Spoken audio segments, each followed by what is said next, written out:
And there is still a lot to get through until we get to the end of the expansion. Lots of shit coming up. Lots of stuff coming. But we're going to continue. We're going to continue today. And hopefully I should be able to get to the next dungeon.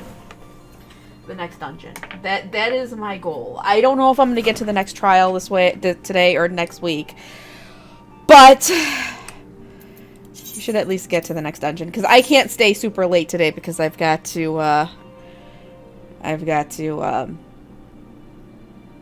plans this evening. But I got my Dr. Pepper open. And we're gonna keep pushing. Keep pushing. I got that. I got my Chewy sitting right here. He's very happy today. He's a very happy baby today. You doing good today, Chews? Yeah, he is. Okay. Wait, what was that sound? What was that sound? I don't know. Oh, it was my fellowship notification. Let's see. No. Alright, I read it. Let's go. Let's get out of here. Get this. Hey, BB10. Alright, let me get out of as you can see, I just started my pugilist, who is going to be a monk. Okay, go grab your tea. Grab your tea.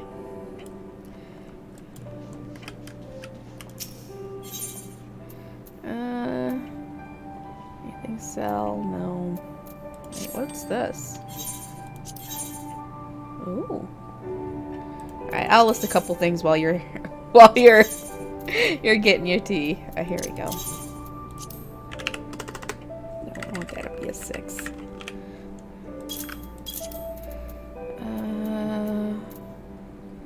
Do I have hubris up? No, I don't. I guess not.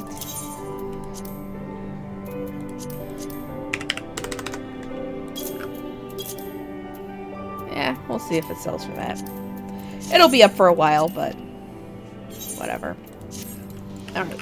So what am I gonna be running with today? Warrior. I'll just run with warrior today. I don't need that. Yeah. Yeah.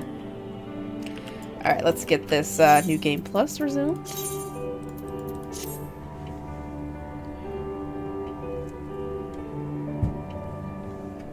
And we are in Garlemald. A way forward, let's see. Oh, we actually... Yeah. We should definitely get to the first dungeon today. Let's get over here. Oh, hold on. Before I do this, let me go get the no, let me go get the buffs for let's get the buffs for the I'm a cheap ass, okay? And I can put on the free company buffs so that I pay less on... I pay less for porting. This is expensive. Shit, 1,300 gil to port there? What the hell?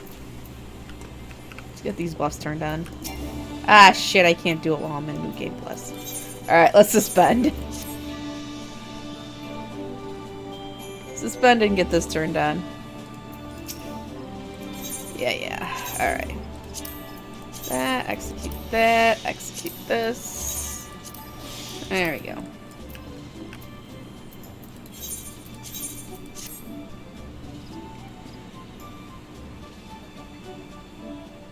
Alright, so now, here we go. Now see, look, 7-Eleven. We saved 500 gil. 500 gil by doing this. No, 600 more like. Yep. Alright. Oh shit. Oh yeah, we're not supposed to be here yet. not supposed to be here yet. Close your eyes. Don't look. Don't look.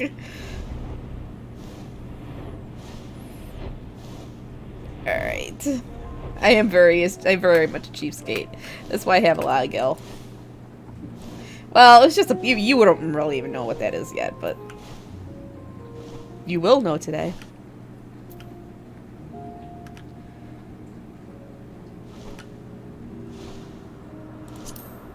We've got to get back to where Alice A and Alphino are. No refunds. Nope. Sorry, you're SOL.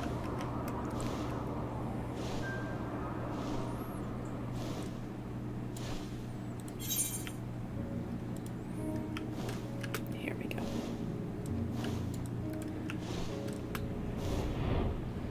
Alright, so... Oh! I guess they buried them. As you remember last week, the one girl and her sister ran from us because she's like, you know, we'll take our chances out in the wild against the wild beasts rather than go with our enemy who is going to capture us and kill us. And that's not what we were going to do, but they don't trust us, so... We have already caused enough harm here. Let us return to the camp before we cause any more. As for those inside the house, we should send someone to take care of them. Someone who isn't us. All we can do for now is make our report to Lucia and do everything in our power to prevent further tragedy. So let us linger here no more. Come. I did stop at the saddest possible moment. But you know what? There are sadder moments in this expansion. There are sadder moments. But next week's gonna be fun. You're gonna like next week, because the way this expansion goes is there's a lot of like very heavy moments, but then they break in between. They break it up with more lighthearted stuff. So next week should be more lighthearted.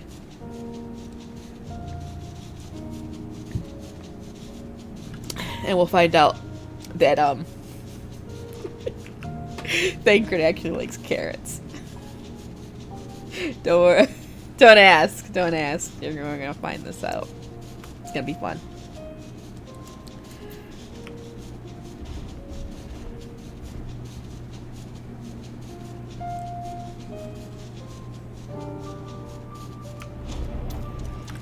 Okay, back here. Would you mind giving Lucia a full report? We mustn't forget to send some of our allies to Tapper's Den. We still owe them for the Battle of Cerulean. Treatment of the Tempered is proceeding as well as can be expected. If there is anything to report, you will be sure to know, though I gather you have a report of your own to deliver. Alice and Alphino tell me that they have finished their preliminary search for survivors, but refrained from saying much more than that. Clearly they are reluctant to provide details. Might I ask for your account? Oh boy.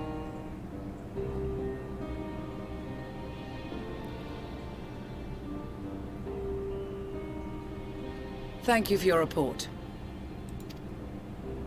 We shall inform the troops of these developments and instruct them to proceed with the utmost caution should they encounter any survivors. Allow me to go and speak with the ones at the victor's spoils. They may be more willing to listen to a fellow Garlean and accept our offer of assistance. I pray you are right. And though I am loath to burden you any further, should there be an appropriate occasion to speak of Licinia and her sister, please do so.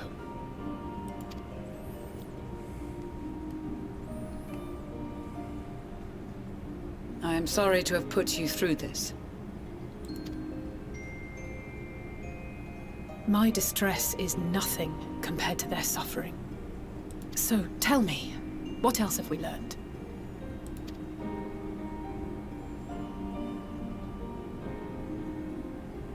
As you may have already heard, we have succeeded in curing the members of the Populares, Maxima identified. They have provided us with some intriguing insights into the current state of Garlemald.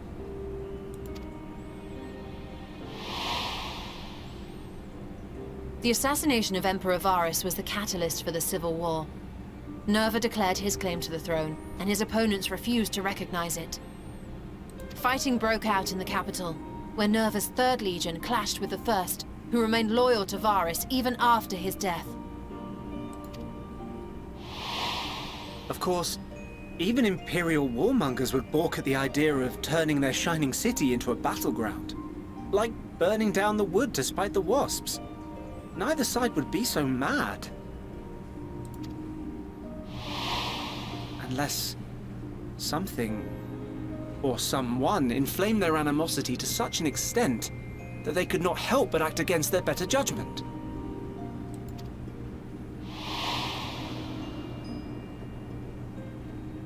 It brings to mind events at the Gimlet Dark, does it not? The Emperor's sudden withdrawal from the front line, specifically. Nerva and his father, Titus, Varus's then political rival, took advantage of rumors that Crown Prince Xenos had been possessed by a demon. Elidibus, what better way to disparage your enemies than with the truth, or a close enough approximation? Indeed. But before their accusations could be substantiated, many of Titus's followers were silenced. While some were merely stripped of their status, others died under curious circumstances. One after another, suddenly and suspiciously. Again, Elidibus. Like as not, he had a hand in it. No evidence was found to implicate Varus, certainly.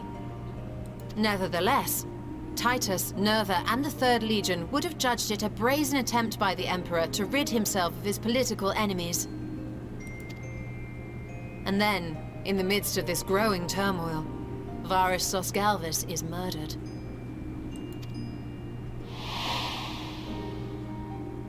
And Garlemald's own prodigal son, Gaius van Belsar, is named the murderer. Shortly thereafter, Nerva claims the right of succession, and in response, the First Legion claims the assassination was part of a coup d'etat orchestrated by Titus and Nerva.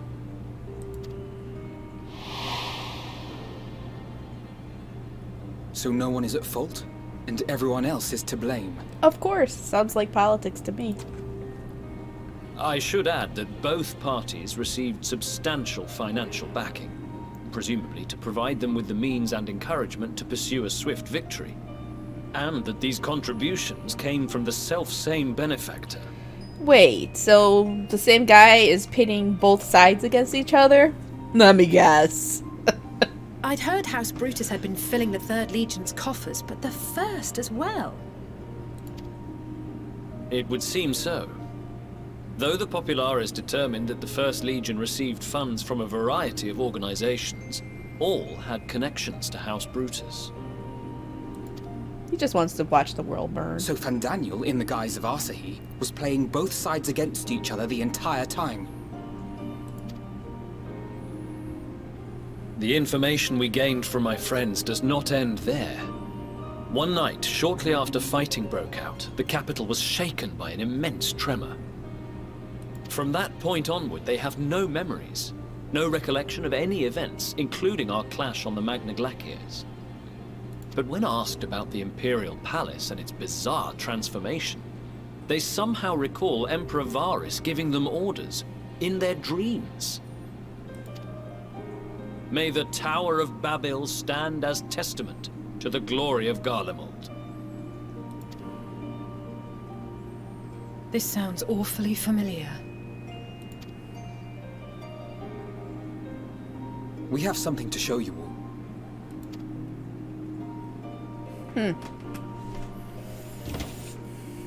Very suspicious.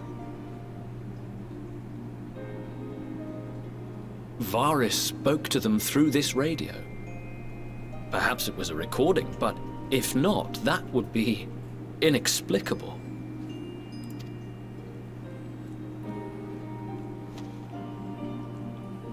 We are of one mind, then.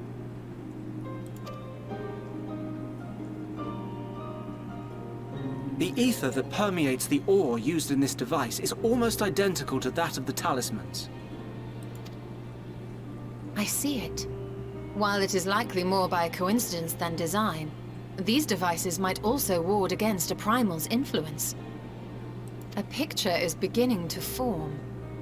If the tremor felt throughout Garlemald was a wave of ether emitted by a primal, then while those within range would have been tempered, those huddled around a radio desperate for news concerning the Civil War would have been spared. No wonder Licinia kept it close. My friends! I must speak with you! A young man was caught trying to steal our supplies.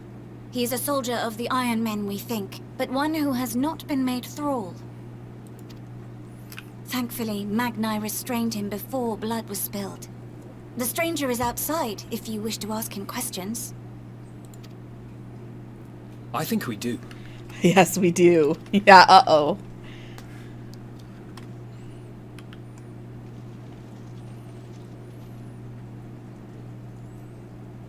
Who do we have here?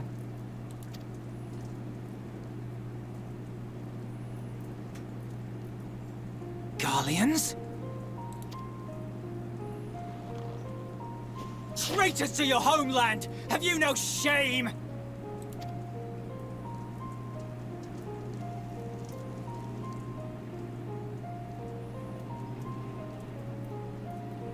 I am Lucia Junius, a Temple Knight of Ishgard. And you are? Iulus Pier Norbanus. And that's all you invaders will get from me. We are not here to invade Garlemald. Far from it. Like you, our allies in Eorzea and the Far East fight in defense of their lives and their loved ones even as we speak. But it is the people of Garlemald who have suffered most. This we know. And that is why we have come to offer you our aid, that we may unite against our common foe.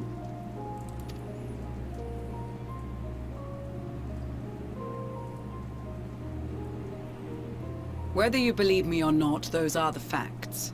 Now, answer me this. Why would a proud soldier of the Empire be reduced to stealing? The situation must be dire indeed for you to go to such lengths.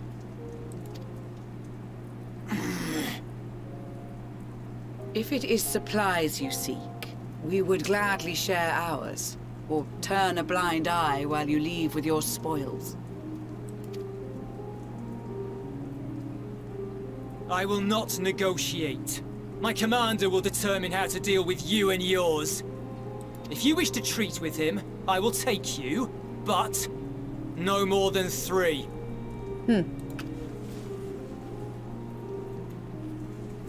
I don't much like the sound of that. But if we do accept his proposal, I suggest the 2 of us and...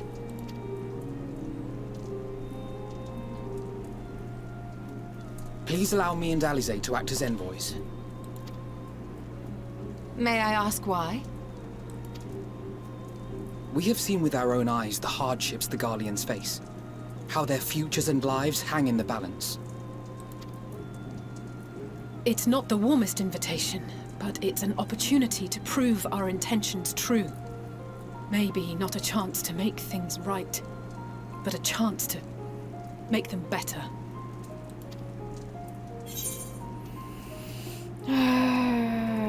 What would your mother say if I let you 2 go by yourselves?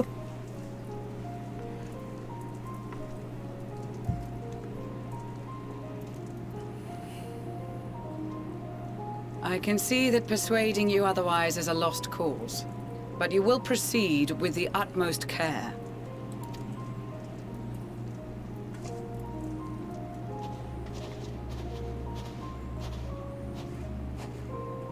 Couple of children and what? A sellsword? Is this an insult? An insult to you? You just insulted me by calling me a freaking sellsword. Not in the least. You will find that they are more than qualified to speak on our behalf. There are many dangers on the road ahead. I will need that back. This kid's a punk. I'm gonna freaking teach him a lesson. Call me a sellsword.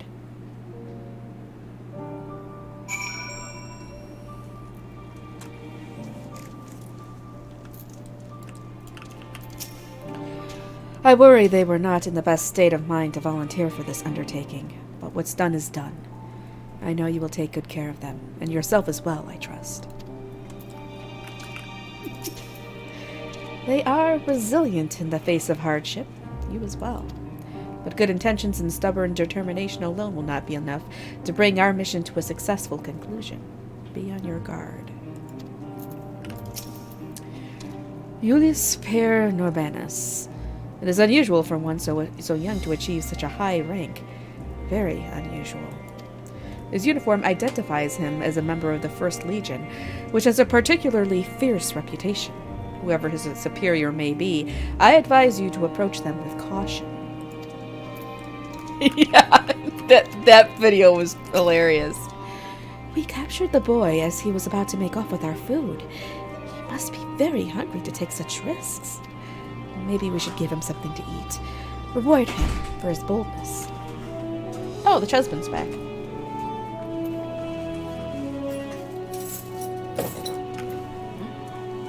Huh? Oh, what you got?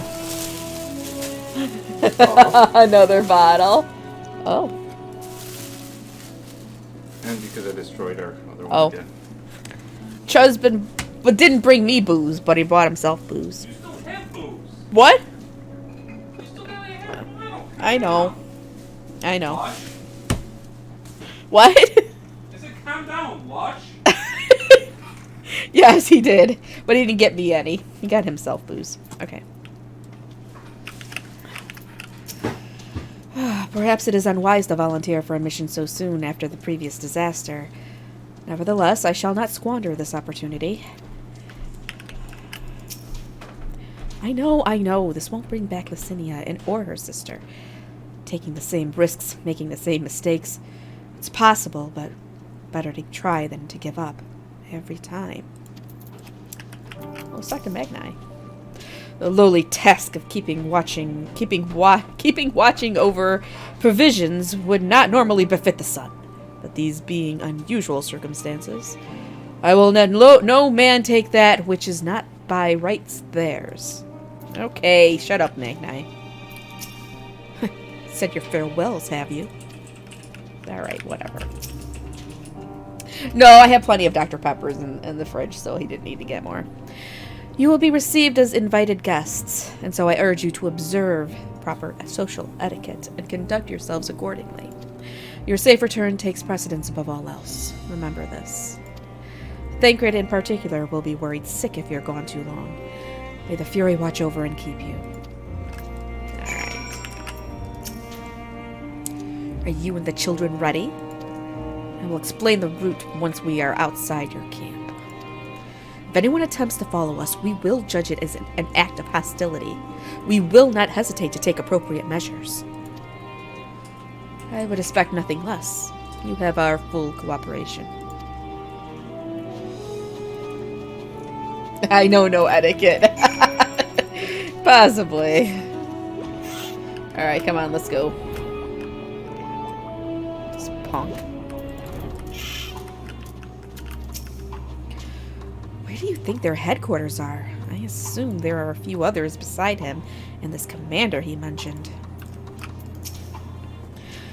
We will do only as instructed. After all, this is what we have been striving for ever since we arrived. Alright, this is far enough. Listen carefully. We head over that hill, then follow the road until we reach Liminal Station 4. Children in the lead. I want you where I can see you. We do have names, you know. I'm Alice A, and he's Alphino. And last but not least, there's Rizlin. Rizlin? Where have I heard that before? No matter. Alphino and Alice A will watch the road ahead while we bring up the rear. wasn't lying about there being many dangers, so you're to run, not saunter run, towards the station. If you even think about going for your weapon, the deal's off. Should any creatures bar the way, we go around them. Oh boy. This is another freaking follow quest. Ready to make a dash for the station? Yeah. Uh-oh. Over that hill, right?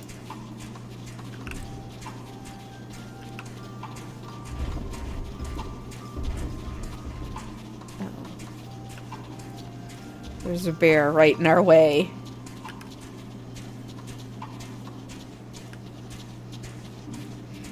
This must be the road he mentioned. Stop it! Stop with the ramen. Next time I'll make sure to get chopsticks. Not the easiest surface to run on.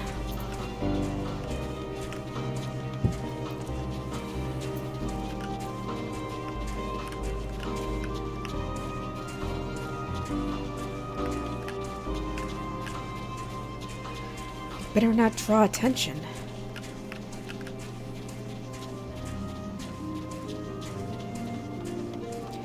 That's the station, I presume.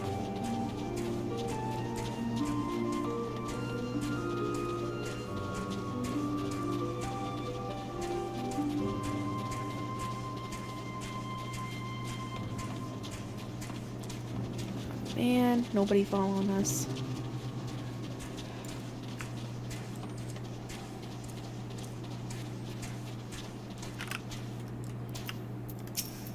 Oh, pff. Dang it, Renoa.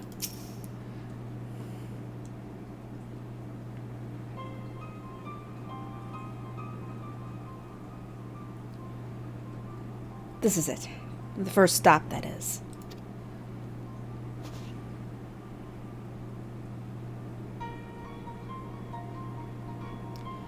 Good. Looks like your friends knew better than to follow us. Are these your headquarters? No. We're stopping here so I can check for pursuers. Since it appears you've kept to your side of the bargain, we can carry on. Oh boy. North of the station is Regio Domorum, one of the main residential areas, or at least it was. The afflicted roam the streets in packs. They'll tear us to shreds if given the chance. Keep close. No wandering off. Understood?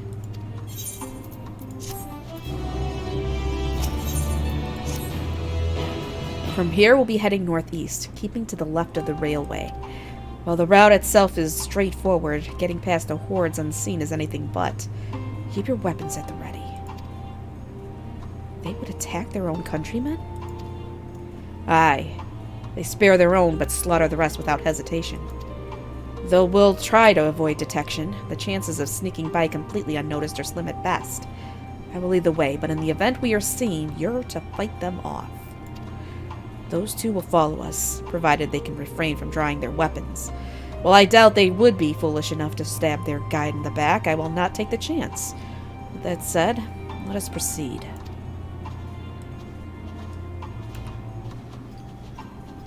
Alrighty then. I'm gonna just get on my mount here. I'm just gonna get on the mount.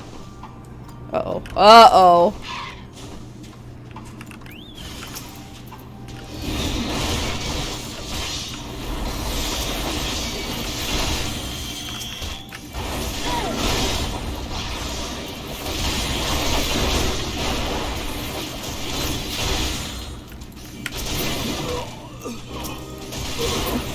Oh, I did it. Whatever.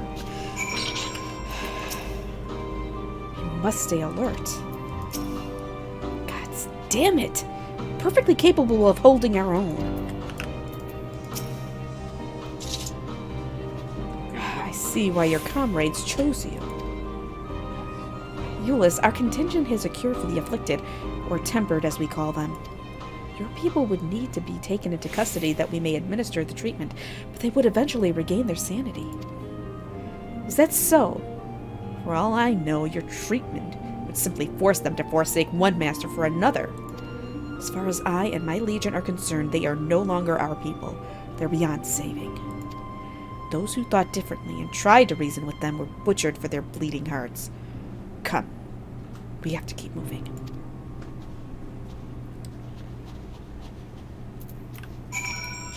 No.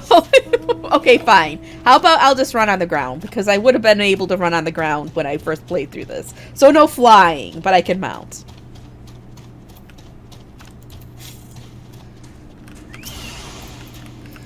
Oh boy.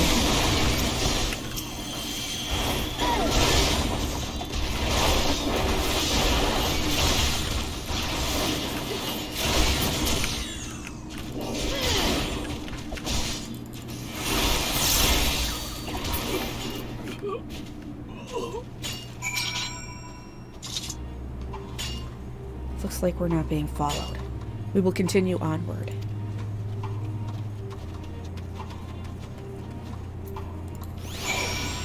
Oh, what's this? What the heck pet is this? Wind Up Violet? I don't even know where I got that from. What's this one? Wind Up Ixel. Let's find a better one. Let's see. Ah, here we go. Mammoth number 001. We'll keep the mammoth out. Oh shit, I got it. I'm just gonna... I can run on the ground.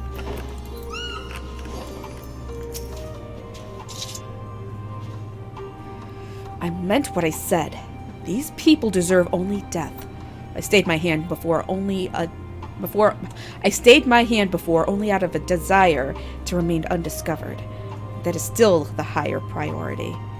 She continued. I could avoid any unnecessary confrontations. Keep following the railway.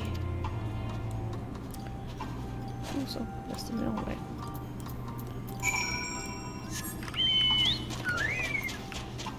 Oh yes, Fat Chocobo. I love this guy.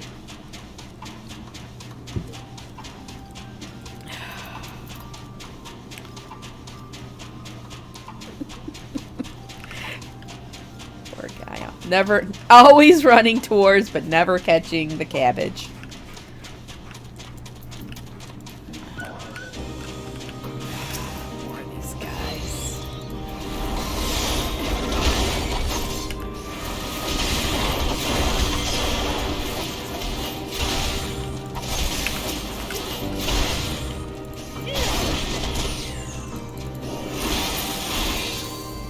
What do you mean, wait? It's cake. Can it fly? Yes. It's cake when you fly. So, like, it's cabbage when you're on the ground, but if you want him to fly, you gotta pull that cake out. And he's like, oh, I'm really going for it. I'm really going for it. Here, here, let me get him out for you. Let's see. Something. So, see how you're on the ground as cabbage? When you jump up the fly, you swap it over to the cake, and then he flies. Oh, that's great. I love the attention to detail in this game. Hey, Brian. Look at what they have become. Would you still stand there and claim that they can be cured? Those exposed to a vast quantity of a primal's ether may suffer severe corruption. Even with treatment, such victims are beyond salvation.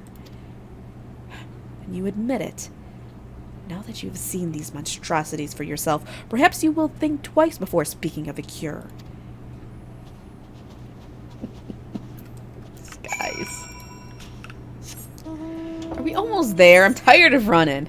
Alright, well, this is my chair. I love my chair mount. It's great. Just floating around on the chair. Uh-oh. But I dodged it. Alright, here we go. We're almost there. You have kept your side of the agreement, so I will keep mine. This way. I don't know if I trust this guy.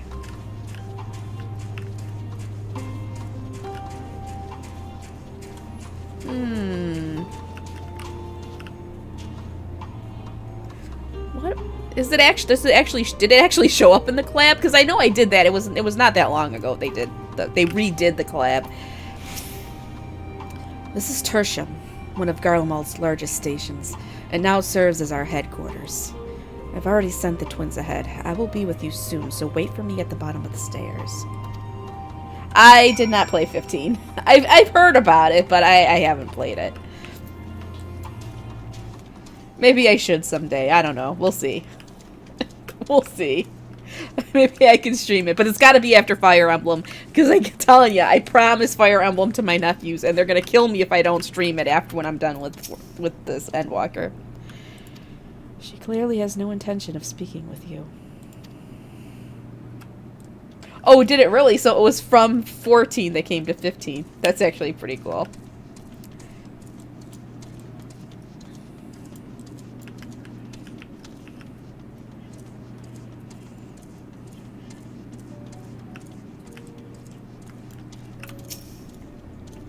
I had no idea they had such expansive structures built underground.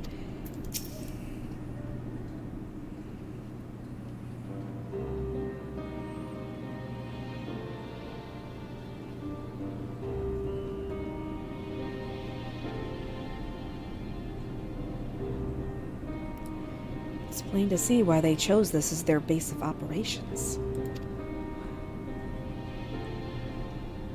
Could have done a lot worse. Even so, I imagine it's not the easiest place to live.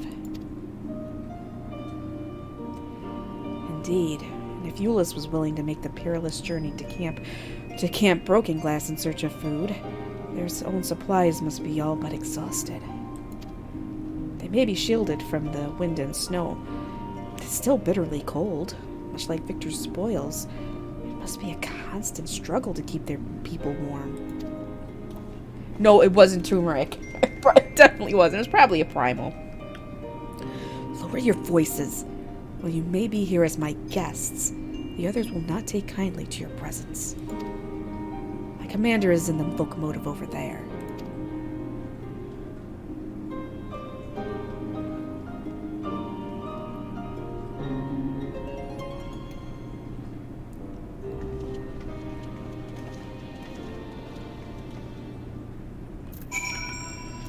Oh boy.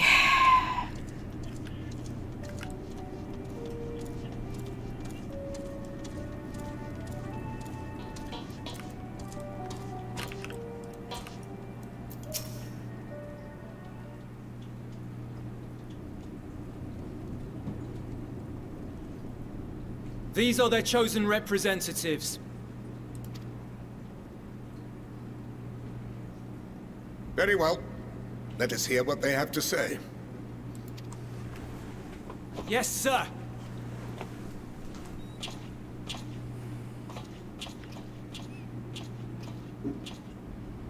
I present to you our commander, Lord Quintus Vankina, Legatus of the First Legion. The first? I had no idea you had survived.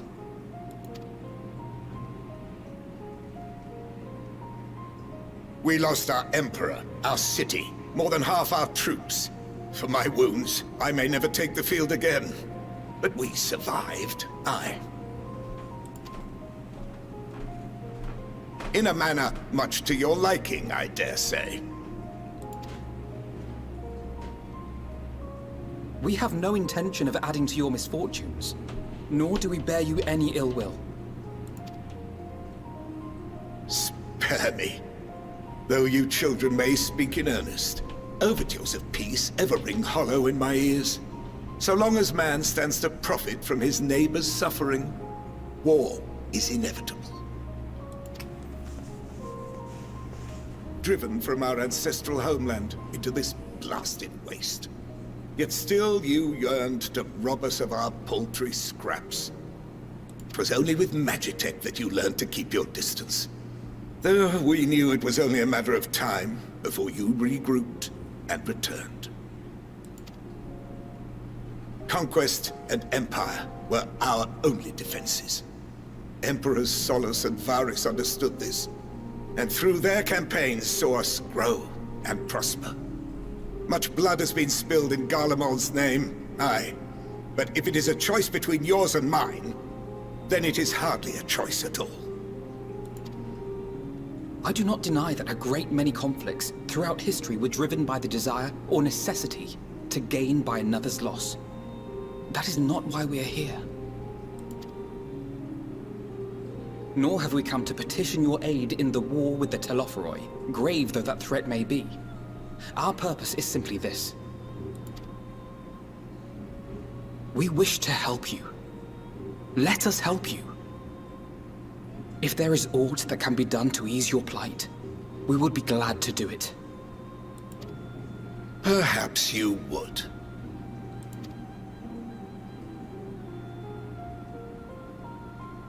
But regardless of the ideals you espouse, your leaders would not send an army into Garlemald if they did not stand to benefit. If we accept their aid, they will expect their efforts to be rewarded once the Telophoroi are no longer a threat. And after compensation and concessions, the great empire would be brought to heel. Her enemies rejoice at her downfall. Our third eye, a mark of shame. We won't stand idly by and let your people be humiliated. And we're not alone in that. We only want to make a difference. To make this world of ours better. Surely you can understand that. What I'm trying to say is, there are so many people who just don't care about making you suffer. And maybe that's almost insulting after all the suffering you feel the world has subjected your people to, but believe it or not, that's the truth. And now we're here, and all we're asking is for you to tell us what you want, what you hope for. So much blood has been shed, so much lost. All because of this endless war. Who wouldn't want to end it?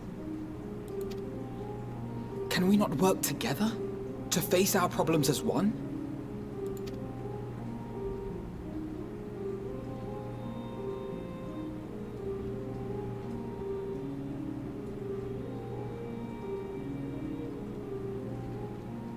Answer me this, young peacemakers. If a world without conflict is your desire, why reject the unity and prosperity of Garlemald? Is it because we do not share your faith? That we do not share your heritage? That our ideals and virtues differ? That we cherish and hold in the highest that which you do not? Disparity is the root of discord, and peace built on compromise is flawed and fleeting. Happiness for one and all is a dream, and the reality is that to the victor go the spoils. That is why we Garleans will never submit nor surrender. For freedom and for pride, we will remain true to ourselves until the bitter end. That is my hope.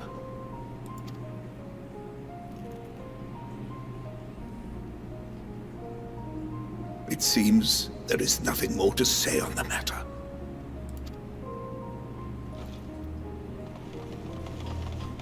Uh-oh.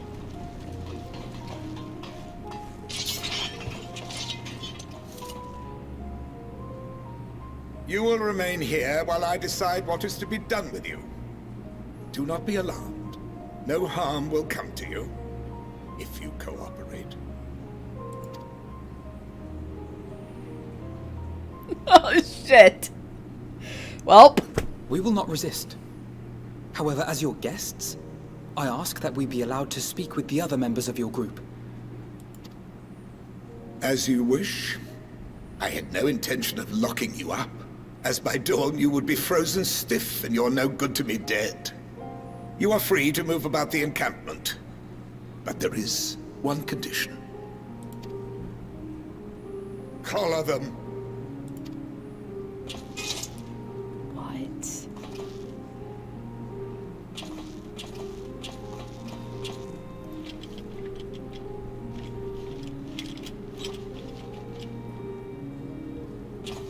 What are these?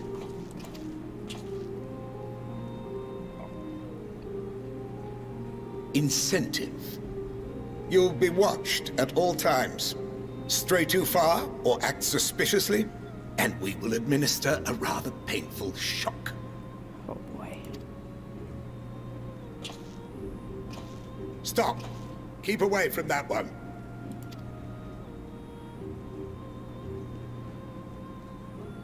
The champion of Eorzea is not so easily cowed. Oh, he knows who I am.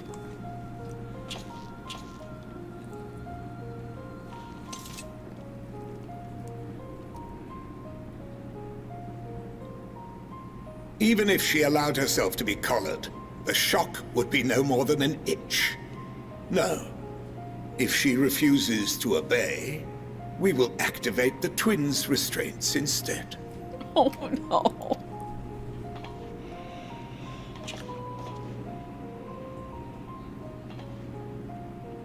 You needn't worry about us. We'll forget we're even wearing them soon enough. Even now, you still... Why go to such lengths? What is it all for?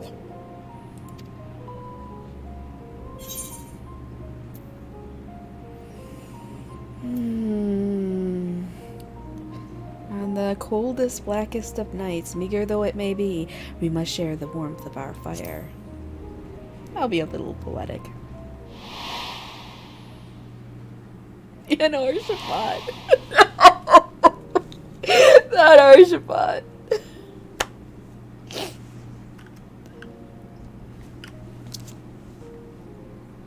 You are a curious one.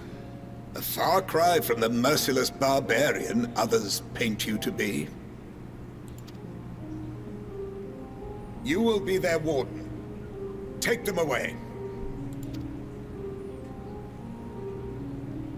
Yes, sir.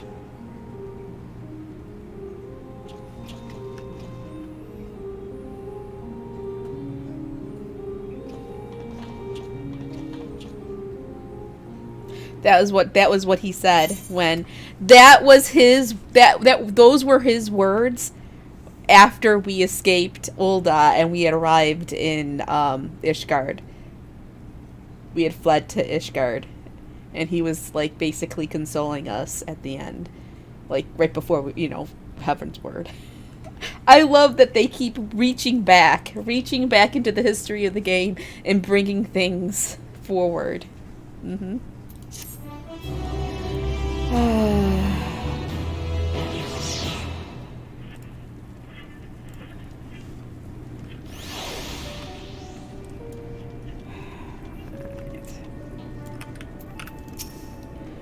I have to remind myself not to touch it, even if it starts to itch. I'd rather not set it off by accident. Anyway, enough about that. Let's learn what we can from the refugees. It will take more than a trifle such as this to deter us. Compared to what Garlemald's people have suffered in recent days, these collars are a minor inconvenience. As per Lord Quintus's instructions, I am to supervise you during your time here in Tertium. Before you ask, no, I don't have a key or any other means to remove your collars. Nor would I tell you if I did. And if you try anything, you'll soon wish you hadn't. So, do you truly intend to speak with the others, or was that merely a ruse? We're in no hurry to disobey Lord Quintus, if that's what you mean. Or perhaps you doubt the wisdom of his decision.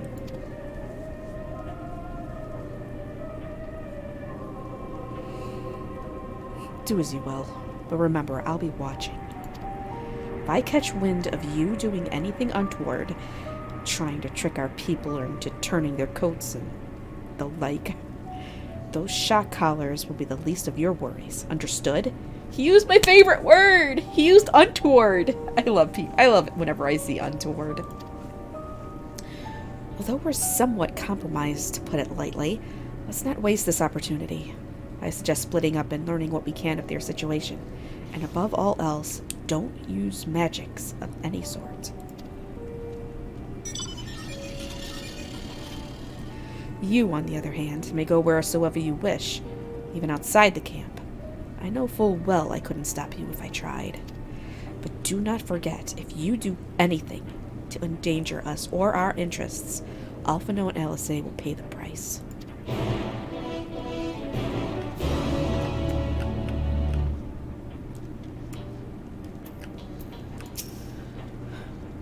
You came with Euless, did you? Well, whatever business you brought here, you'd best keep your hands off that aetheryte. It's deactivated, but I'd rather you didn't mess about with it. There are others throughout the city, but built by Garleans, for Garleans. Could teleport all over in the blink of an eye, provided there was a terminal nearby. These days, however, we use the aetheryte's power to keep this place lit, though that comes at the cost of its normal function.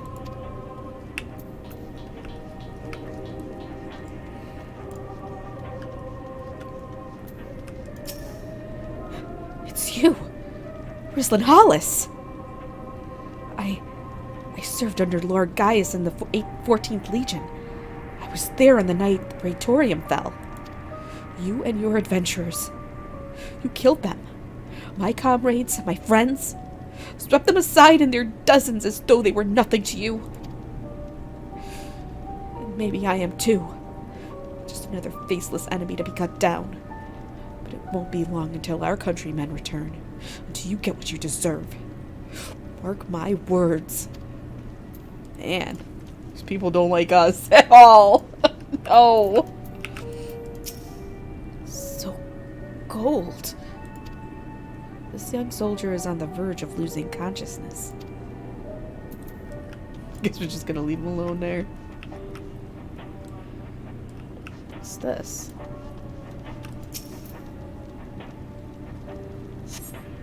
This radio is the same model as the one used at Victor's spoils. Perhaps it is what saved the soldiers here from being tempered.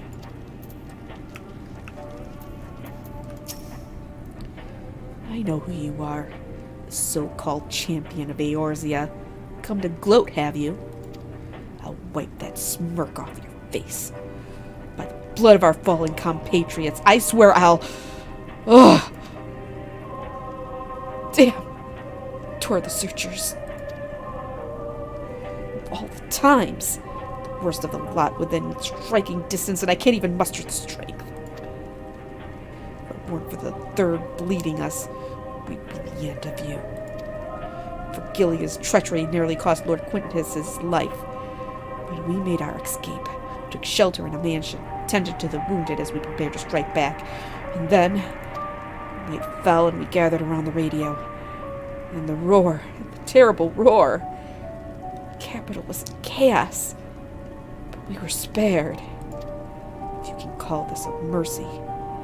Mind intact but body broken. A soldier in name alone. I'd cut you down where you stand if I could. Murderer. Shit, they really don't like us. No. Get out of my ear, will you? I'm exhausted. The last thing I need is you and your drivel.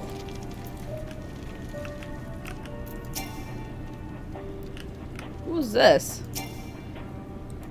I have no idea who that is.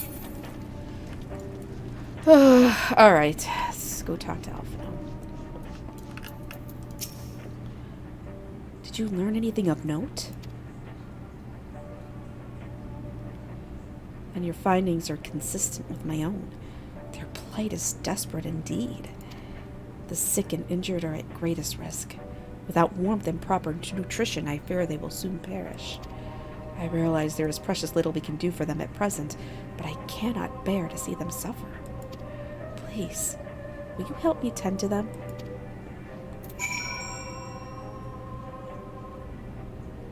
What am I supposed to do? Assist Flavius? So cold. Probably hasn't had a proper meal in days. If only we'd brought some food with us. But perhaps I could use a little magic too. No, I mustn't. Gods, this is so frustrating.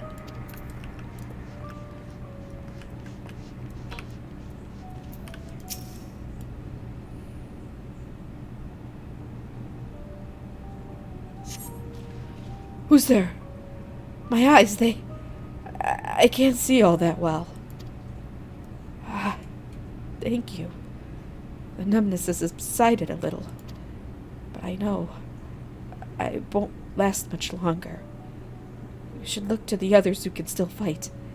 Give them my ration. Me going hungry means someone else lives to see another day, so be it. At least I can still serve in that way.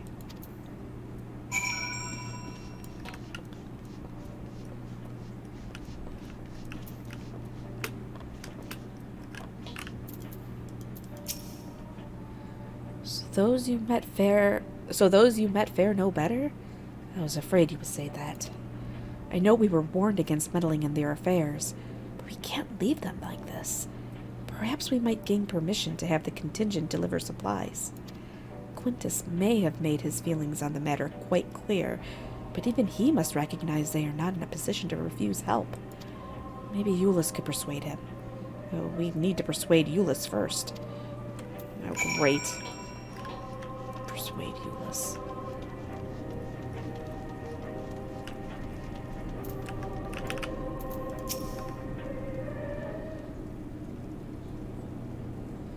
Well, seen enough?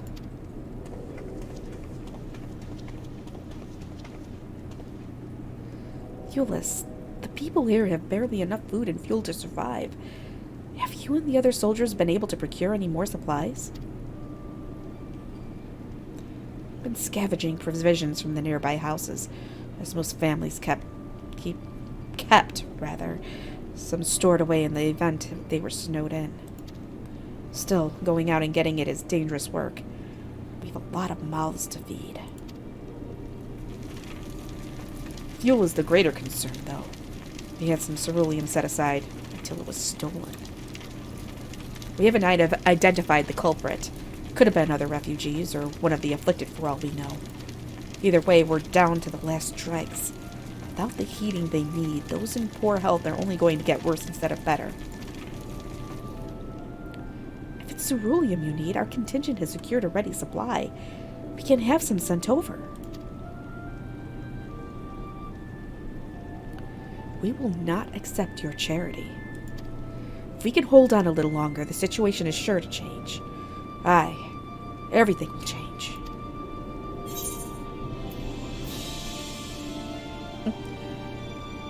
One of your comrades mentioned something along those lines. Heard something of it, have you? Well, from what I've seen, there's little you could do to interfere, so there's no harm in telling you. One of our scouts spotted a hooded man issuing instructions to the afflicted, or in the bastard's words, loyal servants of the Telophoroi. Then he made his way inside the Imperial Palace, or what stands in its place. We'd identified the seat of the enemy's power, we realized. Lord Quintus dispatched a member of the 10th Legion, saying as much, and instructing them to join forces with the provincial legions to prepare for a combined assault on the Telophoroi. Once our allies arrive, your contingent will be sent running for the hills. Then we shall reclaim the capital by our own hand. And how do you intend to survive in the meantime? At this rate, many of your countrymen will perish long before reinforcements reach Garlemald. They need help now. Say the word and we will bring you ceruleum.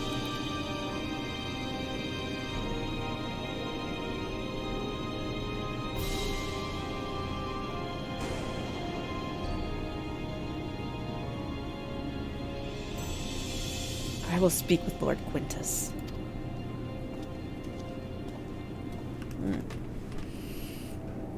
Chewy's stretching his toes. Stretch your toes. So, did he agree to it? No. He will not place Garlemald in the debt of her enemies. I have, however, been ordered to search for ceruleum outside, and you are, as you are under my watch, you will come with me.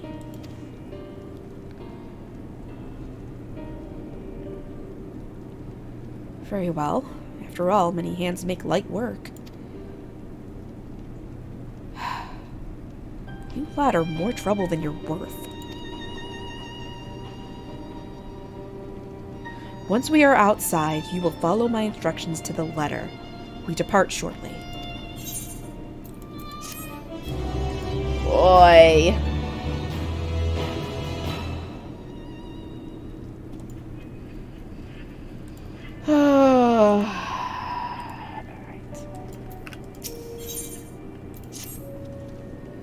We'll begin our search for ceruleum in Regio Urbanissima. God, these words. Too much Latin. The first location in Forum Soleus, a park to the northwest of the station. You are to remain close at all times and act only as ordered. Follow me.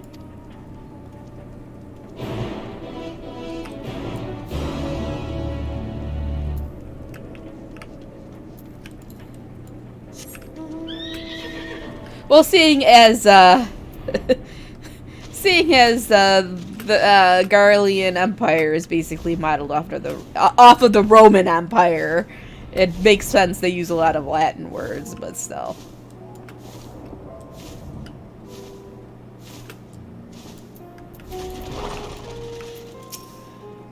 To think this macabre graveyard for more Machina was once a park. This is the place.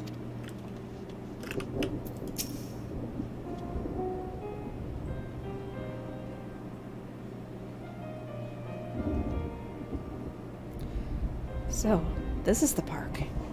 I'm surprised they found space for one amongst all these buildings. Actually, the recreational areas came first. The houses were later built around them.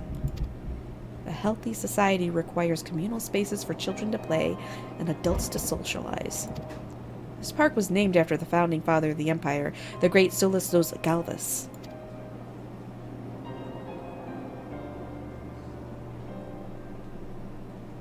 Did we come to extract ceruleum from the wrecked Magitech armor?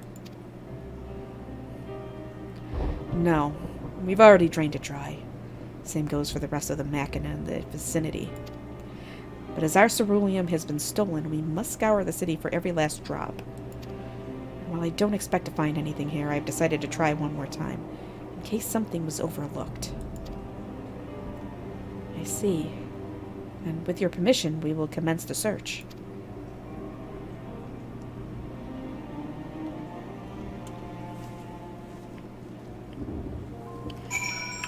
Alright. Anything else around here? Anything up here?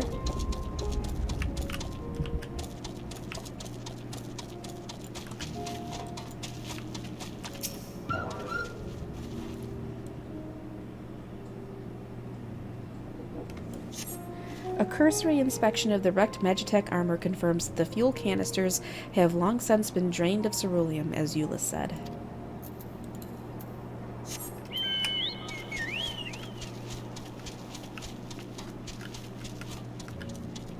It's a children's slide.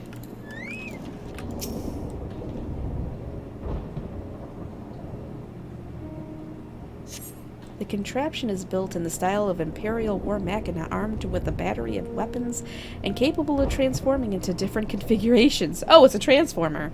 But on closer inspection, it appears to be no more than a children's slide.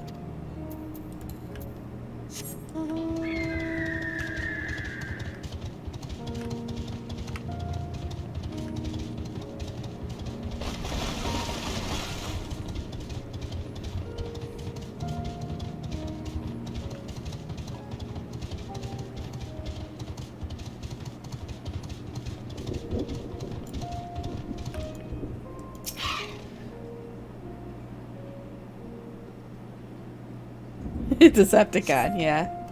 Several points of interest are marked on the map of Forum Soleus. The pond, children's play areas. To your knowledge, however, none would require the use of ceruleum.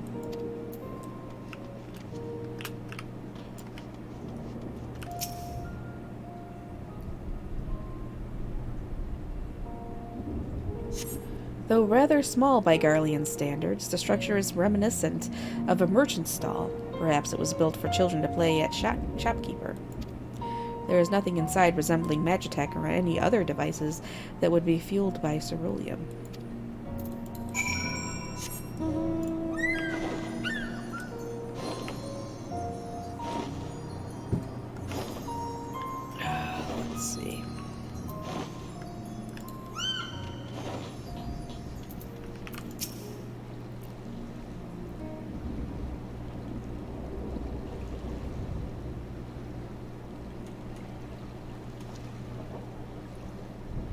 Oh, it's you.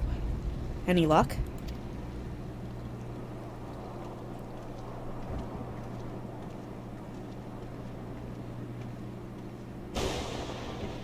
There's no sign of any ceruleum.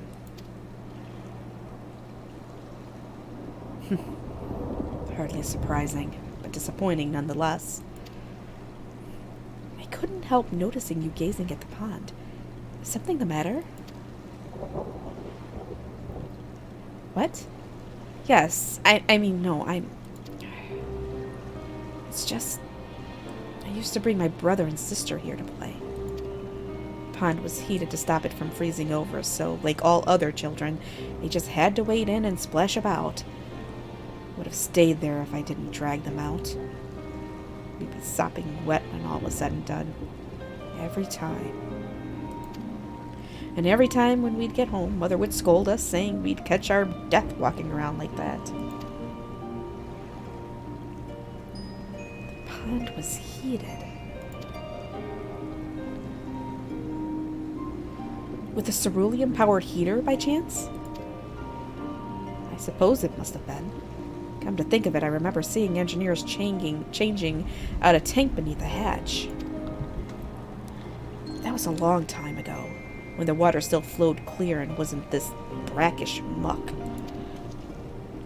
I can't see a thing. I can't remember where the hatch might be.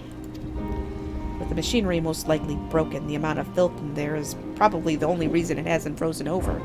I'd wager it's still unbearably cold, though.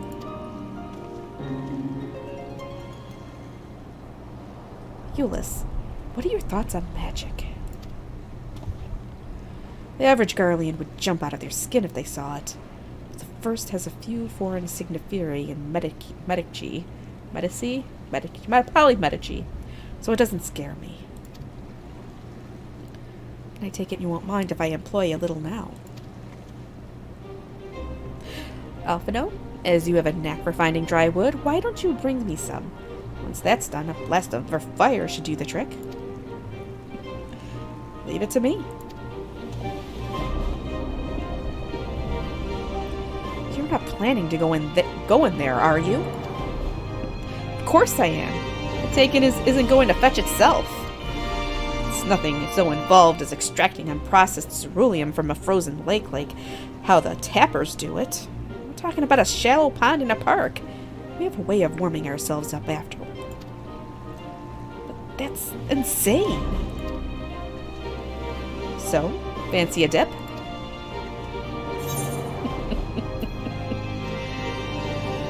Step aside while I drink the pond dry. That way, we'll find it in no time.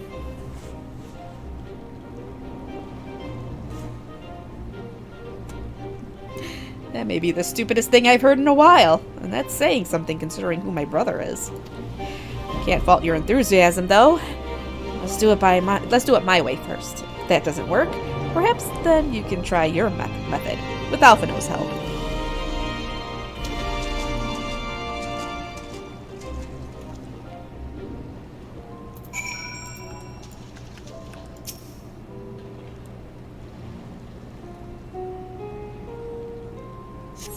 You delve into the murky water, but come up empty-handed.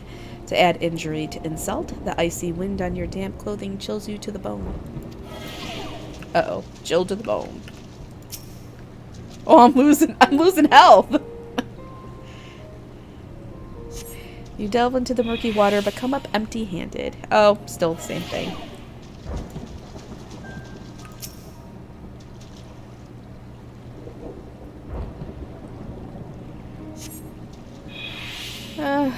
Chewie. Oh, Chewie is twitching in his sleep. He's twitching. Chewie, it's okay. You're not being chased. You're fine, boo boo.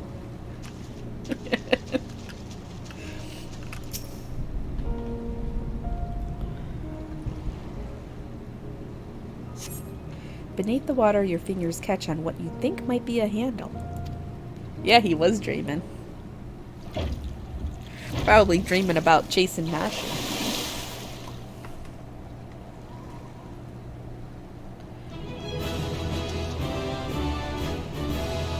You open the hatch and retrieve a cerulean tank. It doesn't look like I'm holding anything, but whatever.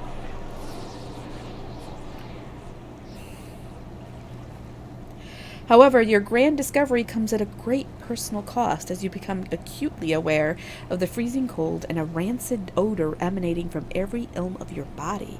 Euless will doubtless feel compelled to pinch his nose shut when you deliver to him your prize. I gotta go take a bath. Gotta take a bath. Oof.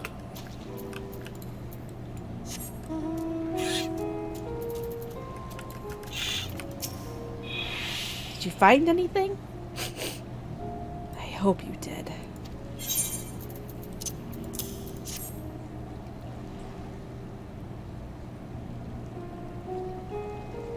That's it.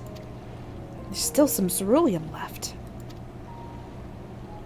Ah, fire's still not ready. Hold on. I'll give Alphonal a hand.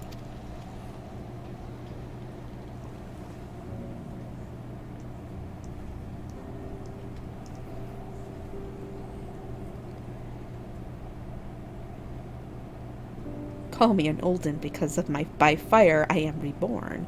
And my clothes are mostly dry now too. I appreciate you recovering the ceruleum, but I wish you'd taken the time to discuss the plan with me beforehand.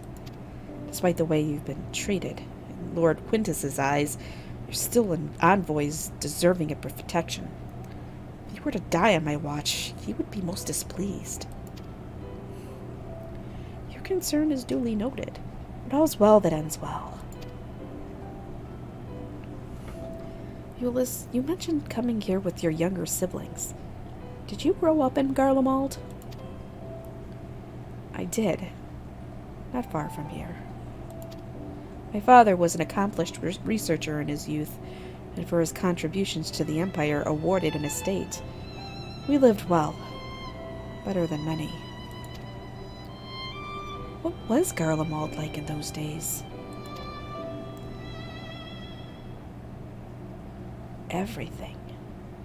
It was everything you could imagine, and so much more.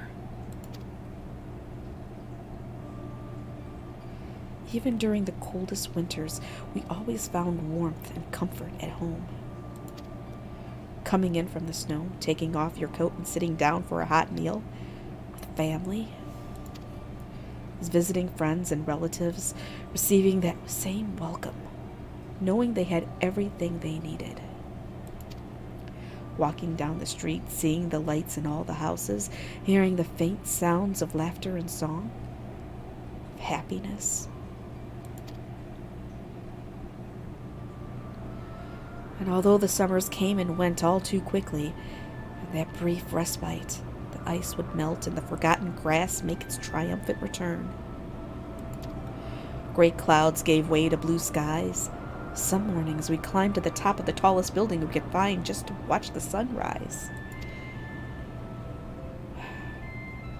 Never again. Those rooftops are rubble. Those friends dead and those memories. If I could reclaim even a fraction of what we once had. Soon, our chance will come. We just need to hold on a little longer.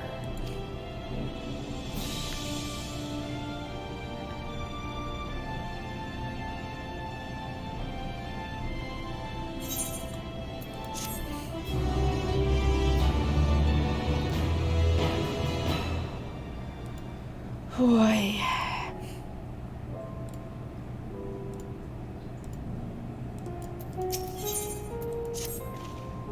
Alright, now that you've recovered from your escapades in the pond, there's another location I'd like to search, just outside the park.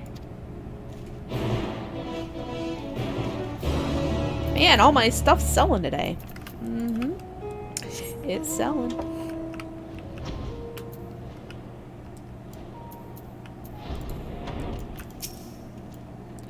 As you can see, this place is littered with the remnants of various types of war machina.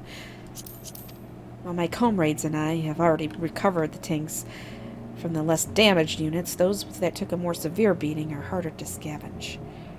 We decided to save those for another time, that time being now.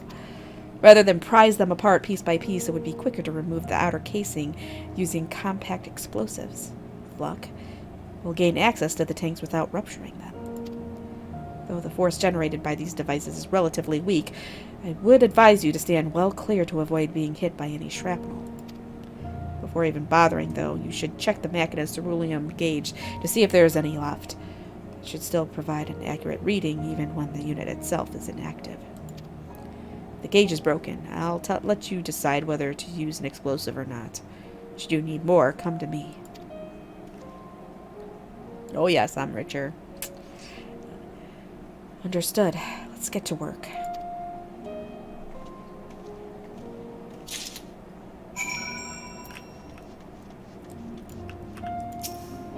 According to the ceruleum gauge, this unit's fuel tank is empty. If it's empty, then no deal. The ceruleum gauge on this unit appears to have been broken, giving you no way to determine how much fuel its tank may hold. Alright, let's try it. Maybe we'll get lucky. After successfully removing the War Machina's outer casing and retrieving the ceruleum tank, you find it to be completely empty. Damn it. It should be so easy.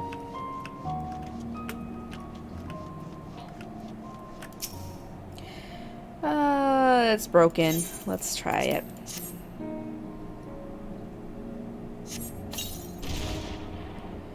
Empty.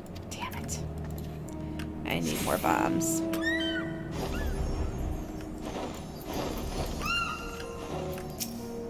Yep. Need some more? Here. I have a fair amount of explosives to spare today, but tomorrow is another story. We can't afford to waste them on units with nothing to offer, so be sure to check the gauge first. Of course, if the gauge is damaged, it's up to you to make the call. How much do I even need? Here we go. According to the ceruleum gauge, this unit's fuel tank is empty.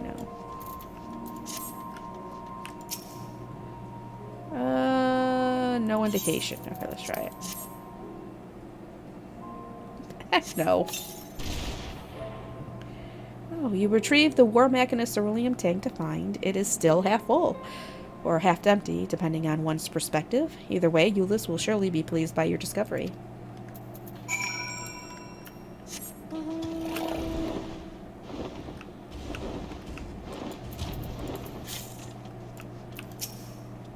More explosives?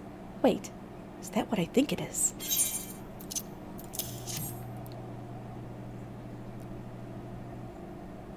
You've done it again. Truly. Luck is on your side. With this, we should be able to refuel quite a few of our heaters. It's time we headed back. Wait here while I go and see how Alice and Alphino are faring.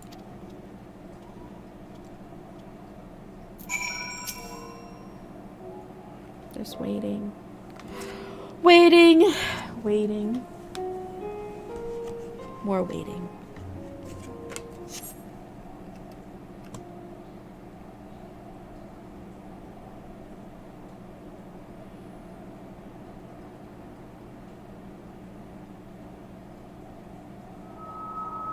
Finally escaped the watchful gaze of your keepers, have we? Thancred? Don't react. You'll only draw attention to yourself. Just carry on as you are and listen. After you left with the Garlean lad, Lucia bade a few of us scouts follow you at a discreet distance. We observed you being led into the station, but decided against venturing inside.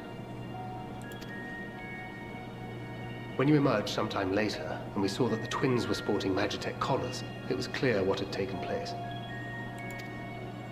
Now, as quietly as you can, tell me everything. Oh boy.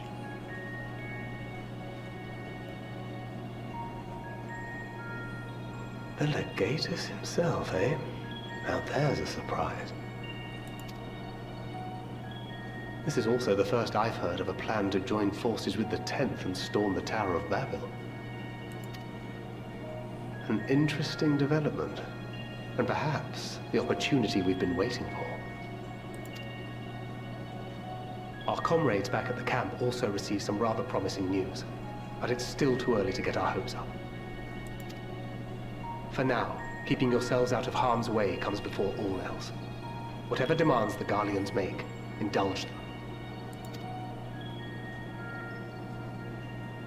With luck, this will all be over soon.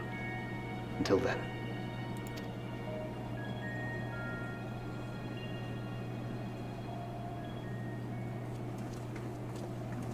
They had not gone far. We searched high and low, but no luck, I'm afraid. I might have guessed you'd be the only one to find anything. Of course. Because I'm lucky. I wasn't expecting much to begin with. Eventually, there will be nothing left out here for us to safely salvage. For now, this will have to suffice. We should return to the station.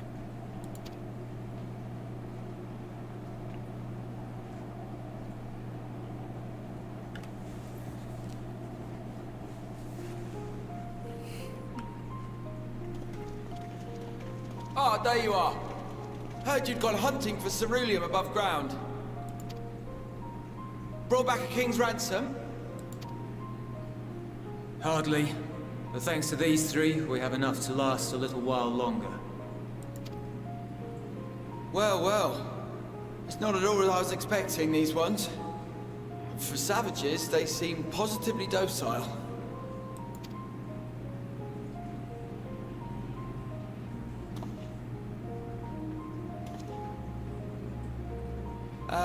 It's a poor attempt at humor.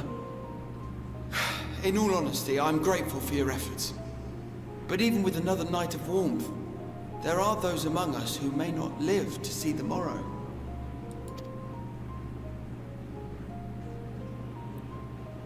I trust your expedition was fruitful. Lord Quintus!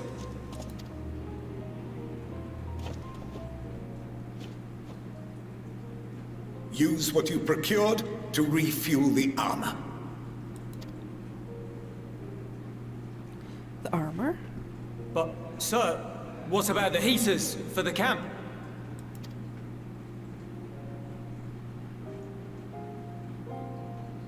The time for action is upon us.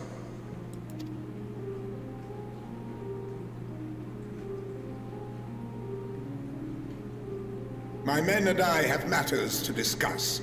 In the meantime, you are to wait here. Do not forget, you are being watched. So he's just gonna let his people die. Okay.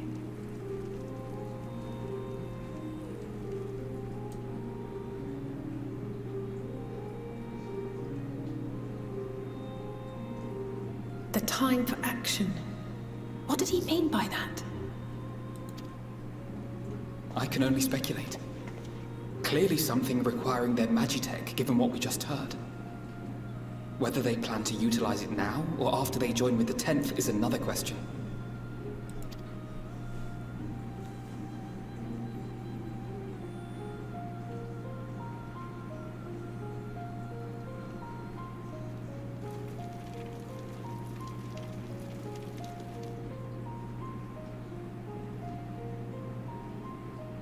Will they ever escape this cold? Return to and reclaim the idyllic spaces of which Eula spoke?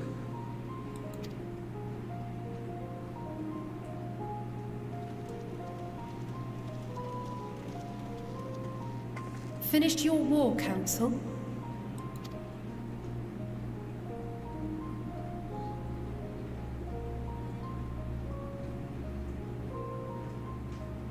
Alphino and Alizé are to stay here as our prisoners.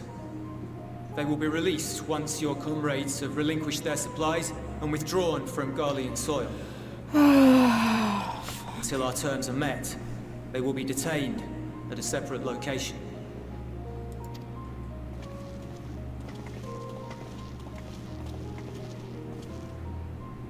After everything we've said and done, this is how you treat us. Our allies have but limited supplies. They may stave off cold and starvation for a short while, but what then?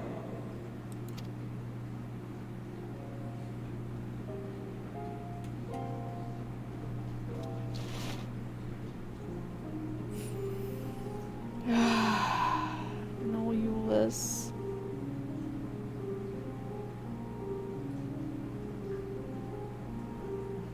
For now, keeping yourselves out of harm's way comes before all else. Whatever demands the Garleans make, indulge them.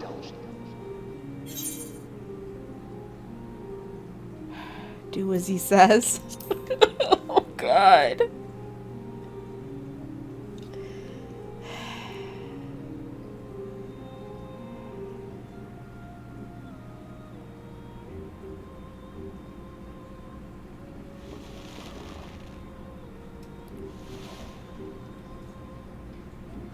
Get them out of here.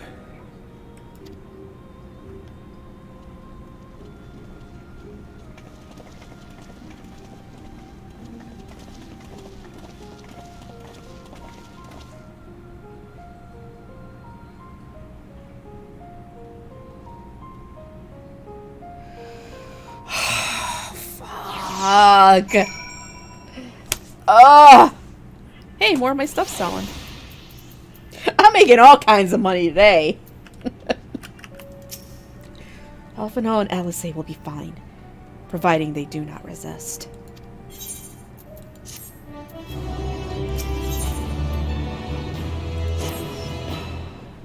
You will accompany back to your camp, where I will meet with your leader and present Lord Quintus's demands. Before we depart, however, there is something I would ask of you. Assuming your contingent complies, the supplies they surrender will need to be transported here. That task falls to the legionaries, Marcellinus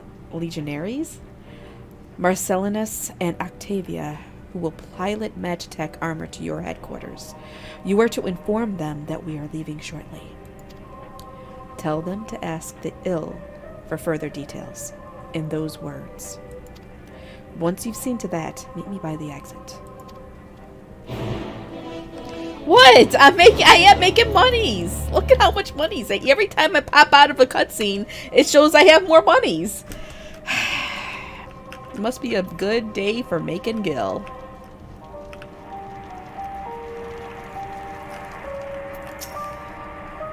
You again. Ask the ill, he said.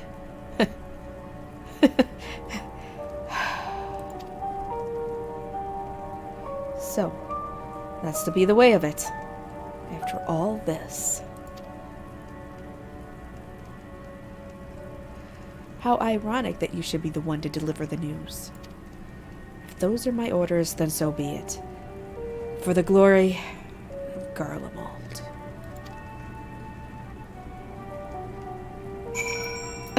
Okay, what is happening here?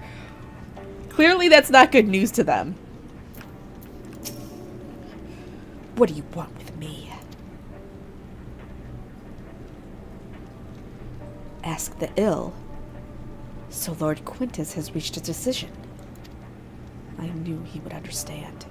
That he would recognize the savage is a ruthless, merciless creature, and to defeat him, we too must be uncompromising. I am ready. In the name of Emperor Varus, for the glory of Garlemald, I will fulfill my duty. What the fuck are they gonna do? Why is this like such a big deal? Oh boy.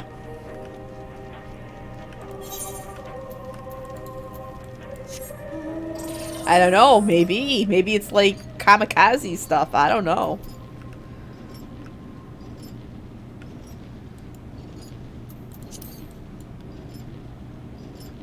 Maybe.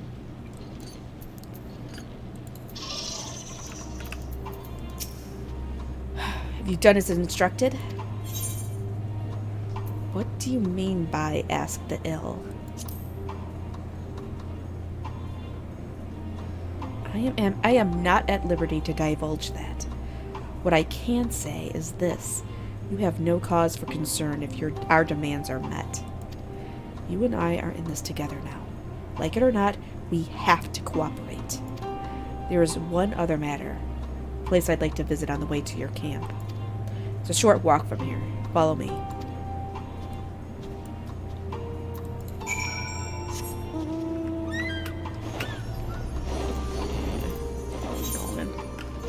Oh boy.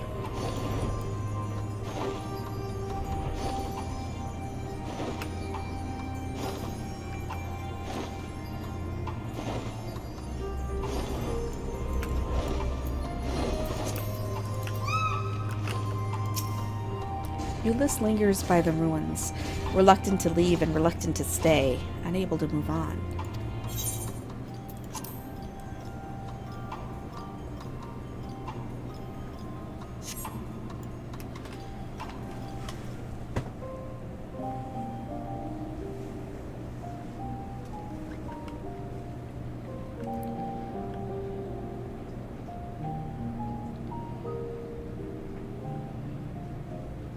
This is my home.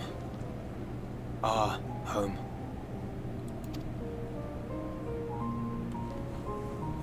At least it was, until that night. I was with Lord Quintus when the capital fell, and thus spared. My family, who did not own a radio, were less fortunate. When dawn came, I made my way here. My parents, my little brother and sister, they were still inside. But they weren't themselves, and they tried to. And I had to.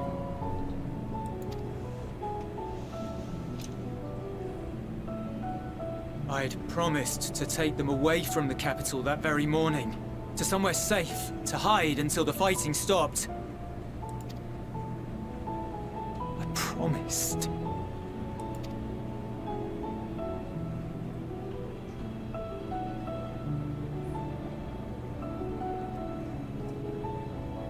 Garlean flag bears a chain, the bonds between our countrymen.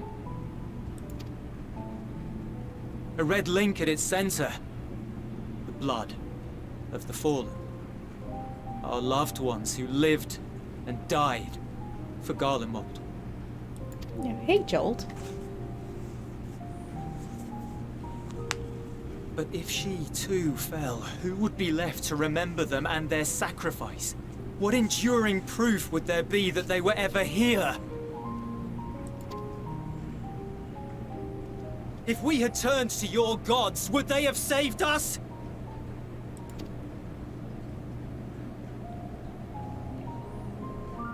Hey, Superman. Sorry, forget I spoke. Oh, poor Ulysses. I kind of feel sorry. I feel sorry for him. I didn't want to feel sorry for him, but I do. He's still a punk. But, you know, I think he was dealt a bad hand.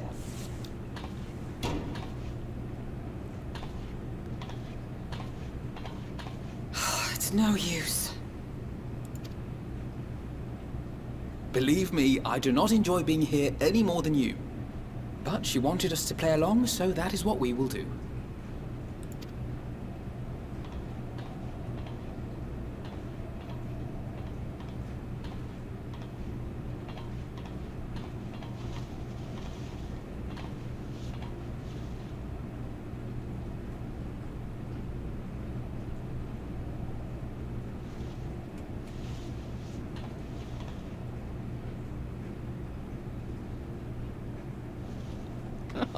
Aww.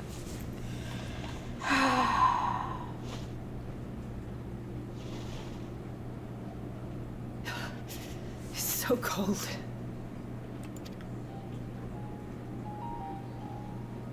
Painfully so. Unbearably.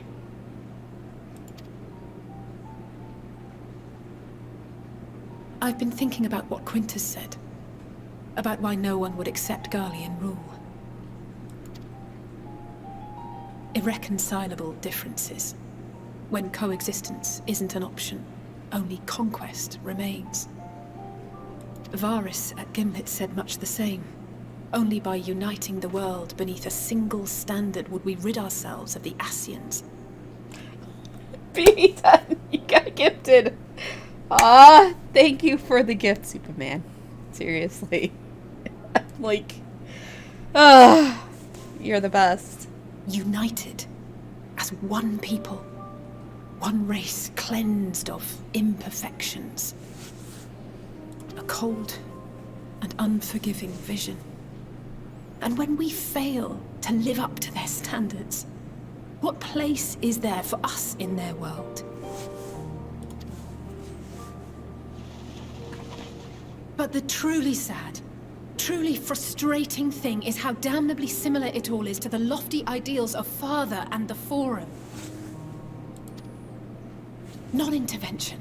Always non-intervention. Protect our knowledge and our people, and to hells with the rest of you. And yet, I can see how it happened. Varys and Father looked to their elders for guidance and took their virtues as their own. But for this world was of their making. In who else could they place their trust? All of us lost in a sea of chaos, searching desperately for purpose and meaning. But it shouldn't just be an extension of another's. It has to be ours. It has to be. We all have a stake in this world. No one should be silenced. I won't deny that we lack the experience of people such as Father or Quintus. Perhaps they've come to see the world as a series of problems, and the most efficient way of solving them, to reduce everything to fundamental forms. A stone is a stone, a cloud, a flower, no more than that. Simple descriptions that strip the subject of distinguishing characteristics. A man is a man, divided according to race, creed, or allegiance, and to some, defined by such associations. Is that what you think? In my misbegotten youth. But what I believed wisdom was no more than aggressive ignorance. I've since learned to look beyond the banners and the politics, to see people as individuals with their own hopes and dreams. As for my dream of building a better world, well, every day I'm reminded that it is far more complex than I had ever imagined. But it only spurs me onward, to find the wisdom and the strength to see it through to the very end.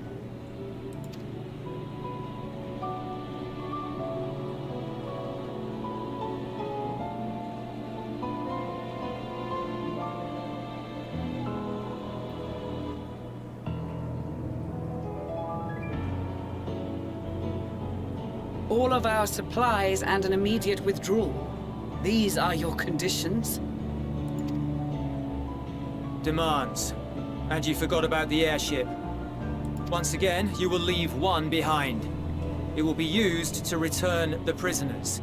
Their collars will be removed prior to the exchange.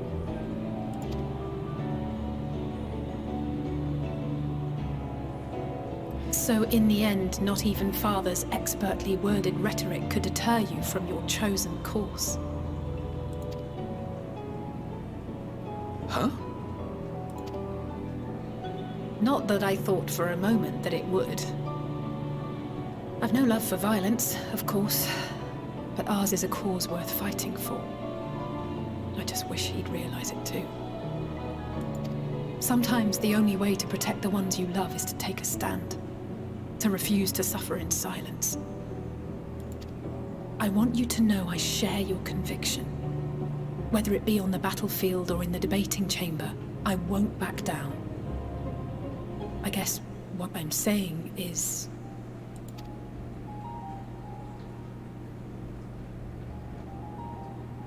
You've found your own reason to fight. Yes. Yes, I have.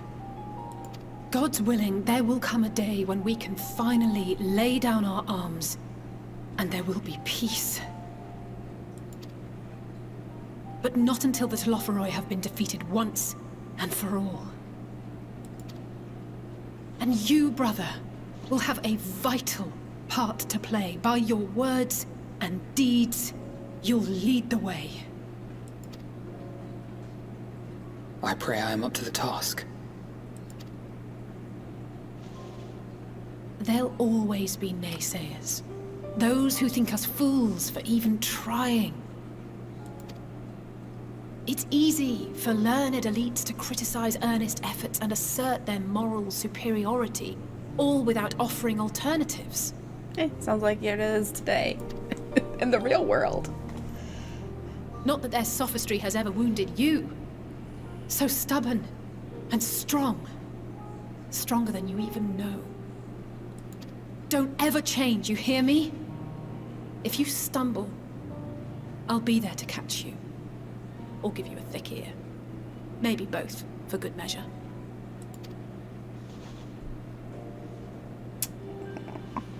Thank you, Alice.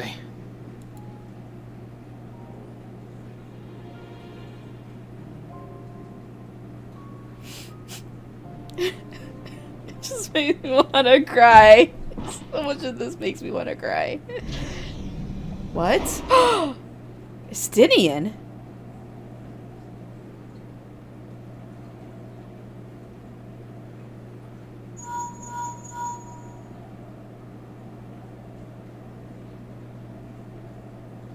What is going on? The scouts have secured Alize and Alphino. Their collars were removed without complication as well. Oh boy, this turned around, and I read your message, Superman. That's actually really cool.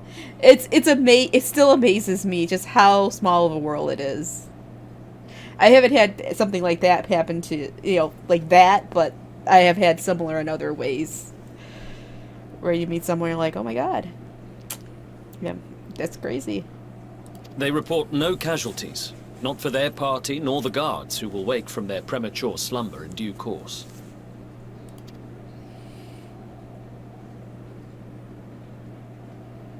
It would appear the situation has changed. I propose new terms. We have information that will be of great interest to Lord Quintus, and I wish to speak with him in person.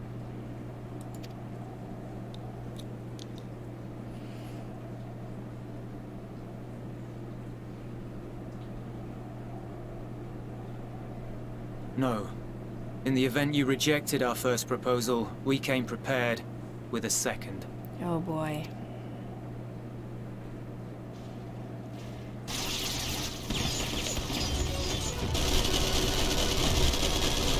Ambush!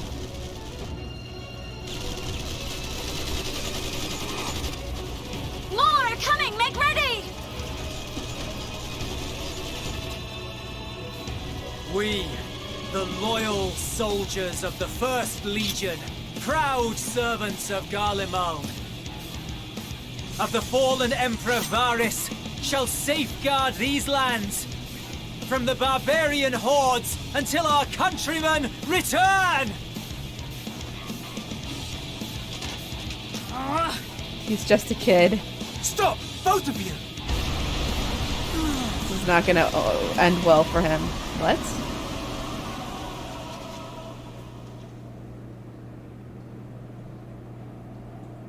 This child may be the worst emissary I've ever seen.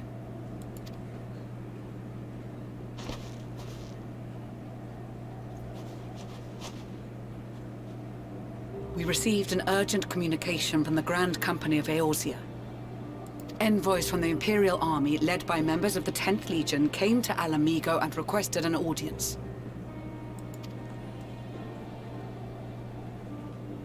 They explained that their efforts to coordinate the reclamation of the capital with the aid of the 4th, 5th, 8th, and 12th had ended in failure. Communication between most legions has broken down entirely. Most of the 10th's conscripts have deserted, leaving their forces severely depleted. That is why, unable to continue the fight on their own, they and their allies turned to the Grand Company of Eorzea for aid. Lies! Every word! It is the truth, and I have not finished. The 10th has requested that we deliver a message to Lord Quintus. Have the ill stand down.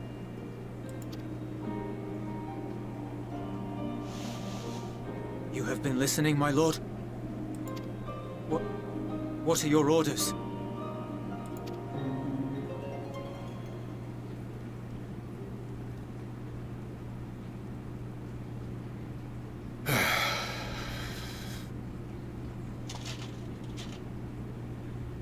Inform her that we will honor the 10th's decision.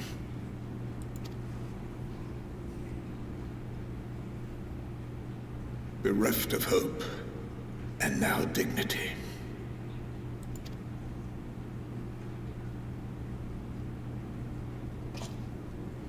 I release you from your duty.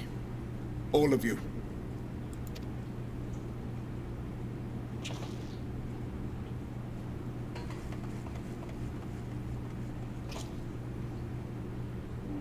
I take solace, your radiance, in the knowledge you are not here to witness our debasement.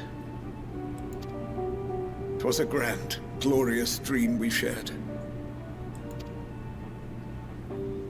Of a world united, of peace and prosperity.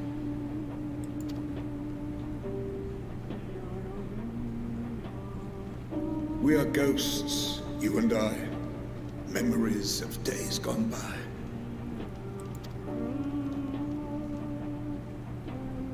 Bonds forged in blood that I will not see tarnished.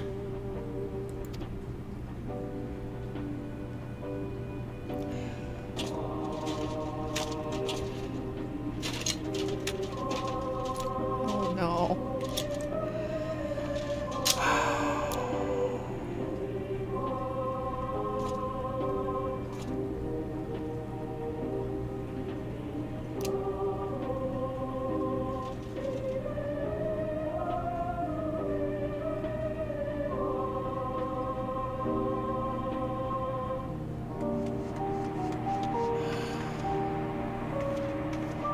Quickly! We have to reach the station before it's too late. If there is still a chance that Quintus will agree to a truce, we must take it. I just hope we get there before he and his men do something rash.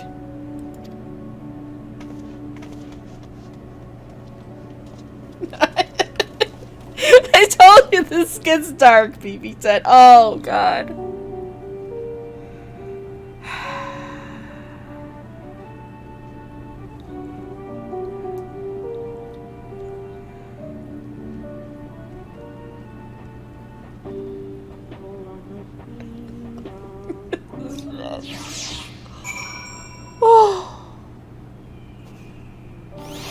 Bet you weren't expecting something like that in the game.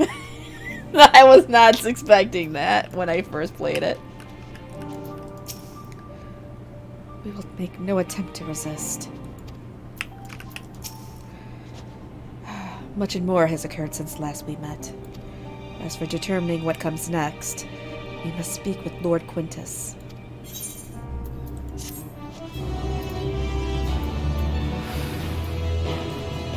Let's see. Oh, we're just a couple of quests away from the dungeon. So maybe we will get to the trial today. I don't know. Maybe. We'll see.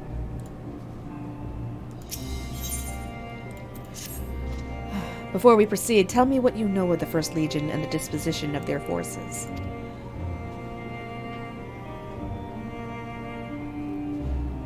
They were preparing for war while the refugees in their care were left to go hungry. A reckless, short-sighted plan that risked the welfare of the people they were sworn to protect. Nevertheless, we cannot compel them to accept our aid. If we were to arrive in force with the intent to do so, we would only incite panic. But perhaps they can be persuaded to follow one of their own. Go with Euless back to the station and have him lead the refugees here. Some may be unwilling or unable to leave, but for the time being, I'll take what I can get. Alphino, Alice, and the scouts sent to extricate them should already be at the station. I will also have our other comrades in the area lend their support should it be needed. Understood.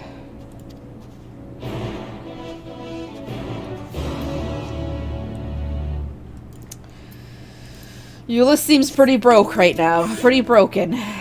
Alright. No, let's just... we'll fly there, whatever. So yes, that did happen. That was pretty dark. And we got some dark stuff coming too. We got even more dark stuff coming. It gets pretty intense before... It's gonna be pretty intense before we get to the more lighthearted stuff next week.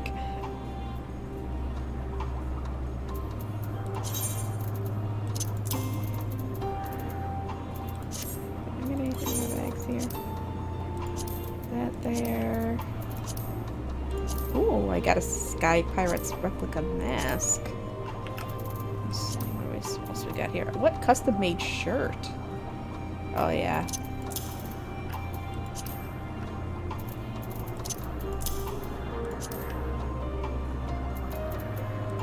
And remember, I have an extra set of gear in here now.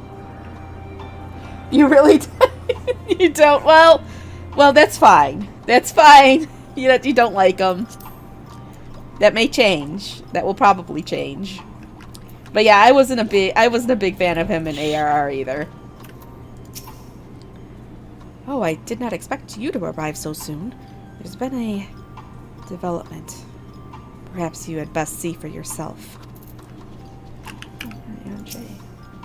Tis a comfort to see thee none the worse for thy recent ordeals.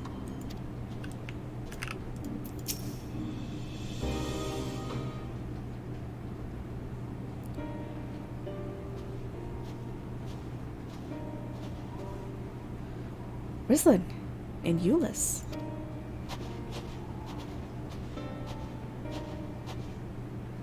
We arrived just before you did. And too late. Too late for what? What's happened?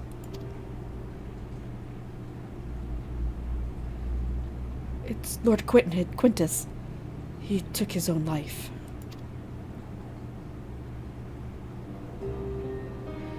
After the news about the 10th, he relieved us of our duties. Then, when he was alone, he...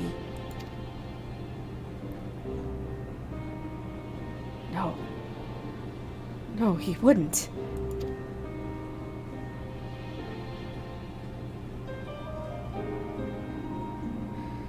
Thancred and the others, assisted by the soldiers, have seen to the remains.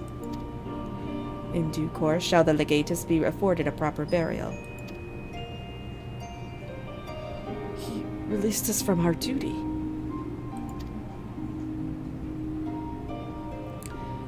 He wanted us to be free. Free to choose our own fate.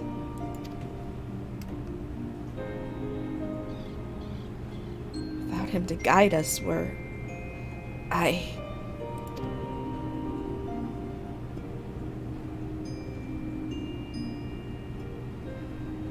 have just this moment spoken with Lucia.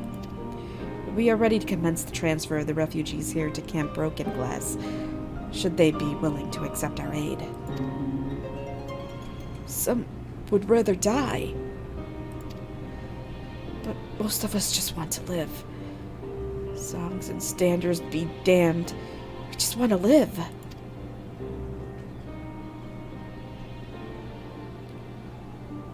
We'll need to speak with the refugees. They'll have to decide for themselves if they wish to come with us. If any would prefer to stay, we can have supplies brought over for them. It'll be a hard journey for the others, but we'll see they reach our camp safely.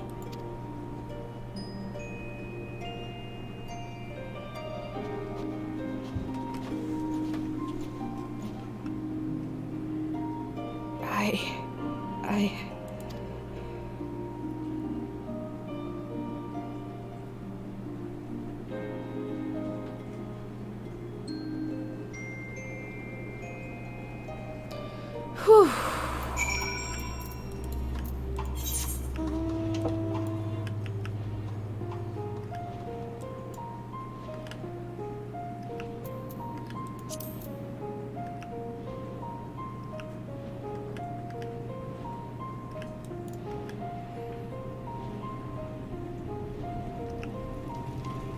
Savinianus. It was only ever a dream, wasn't it? To think we could reclaim it. We built it all ourselves. Before this all began, I sent my wife and daughter away to the provinces. If there's a chance I might see them again, I'll take it. So take me with you, please.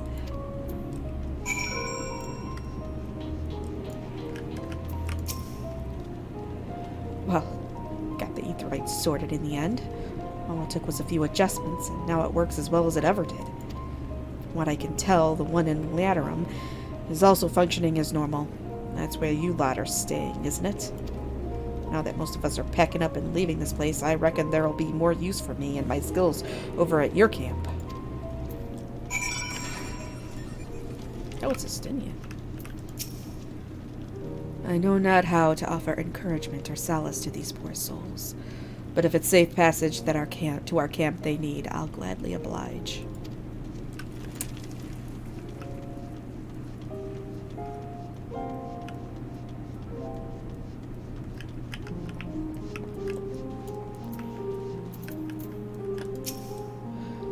Ah, it's you. The one who treated me with such kindness. I heard from the others that you're not from around here. I thought you were one of us. Not that it makes much difference now. Purebloods, migrants, savages. After a while, the words start to lose meaning, till all you're left with is anger and fear and hate, and I'm too tired. If you and yours have come to offer aid, I'll be glad to accept. To employ healing magics now would likely invite catastrophe, as thou canst attest from thy experiences at Victor's spoils.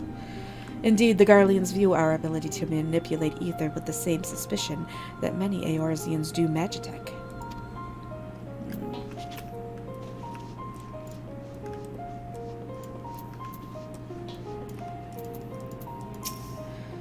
Everything's going to be all right now. Oh, these people. It's just so much suffering. Oh, no. Why?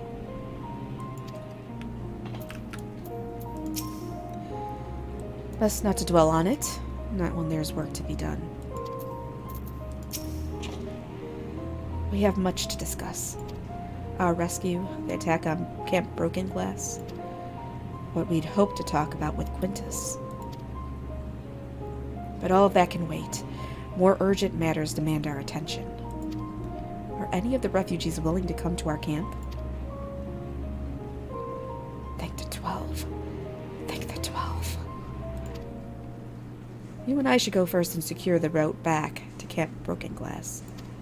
With all the creatures in Tempered skulking about, I expect we'll have our hands full.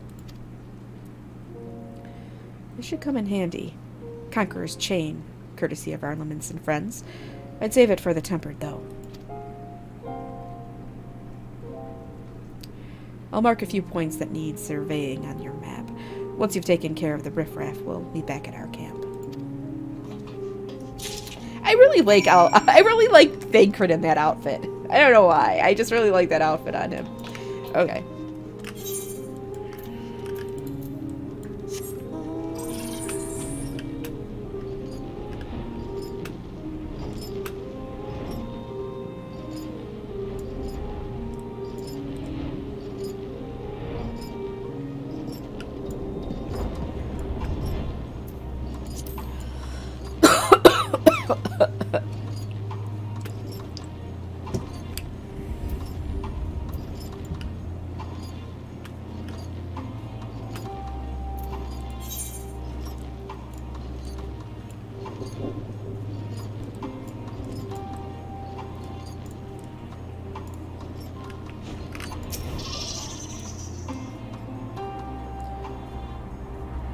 Oh, and deal with any enemies.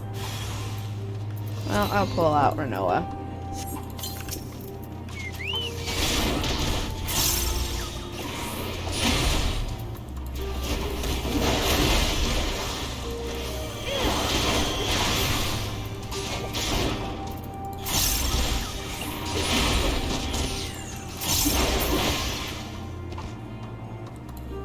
I realize I don't do much fighting in the MSQ. I have to imagine watching this is like watching like several seasons of a television show or something. There's just like so much story and content.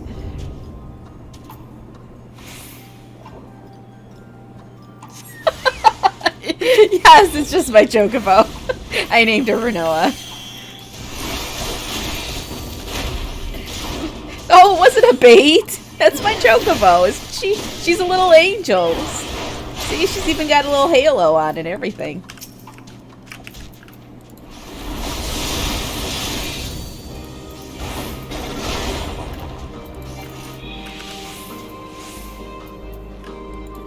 I left. I'm just gonna leave him half dead. Wait, what do I gotta do? He's half dead.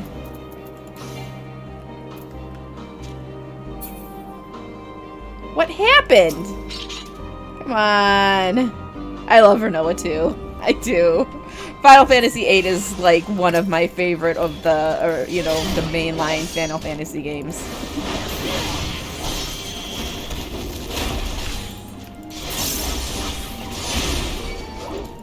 What do you mean more lewd people? No, he just says anything that has anything to do with romance is lewd.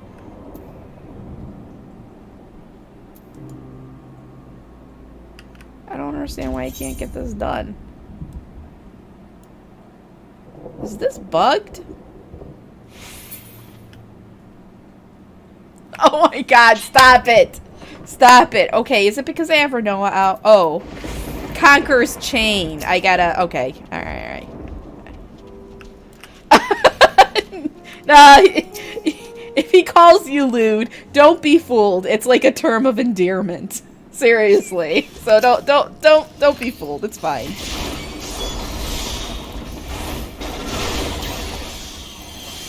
I did say no refunds earlier today, didn't I?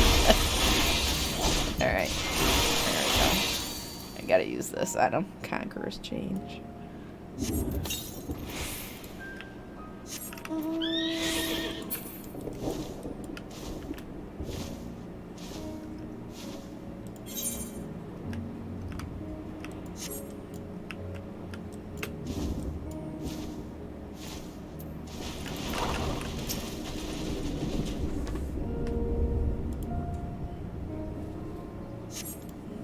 You see no threats on the path ahead. Oh, good. Except there are these these Jotuns sitting around, but yeah, that's a pretty nasty looking monster there. Overgrown rose.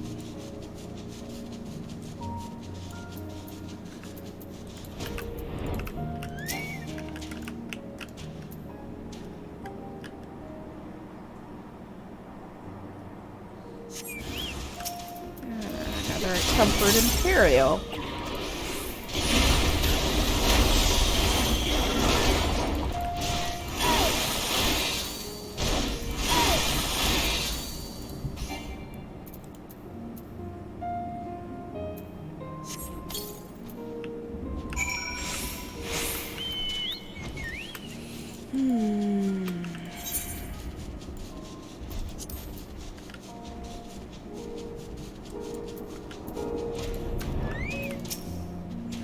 Ah, there you are. As expected, I ran into a few beasts who went down without much of a fight. The temper proved somewhat troublesome, but those chains should keep them under control until our allies take them into custody. With that taken care of, I'm to gather a few supplies and then return to the station. While I see to that, would you mind apprising Lucia of our progress? As it happens, I have some rather pertinent information from our recent scouting forays, but I'll save that for later. First things first and all that. Oh no! I've only gotten a penalty like once or twice. I've been playing the game for like 2 years now. Over 2 years. God, I can't believe it's been that long. But I've been pretty good about... But I don't really queue up as a DPS too much. I usually queue up as a healer. Like 90% of the time I'm queuing as healer. Ah, Rislin. I was informed of Quintus's suicide. It must have come as a great shock to his men. What of the refugees? I'm told some were receptive to our proposal, but I would hear your first-hand account.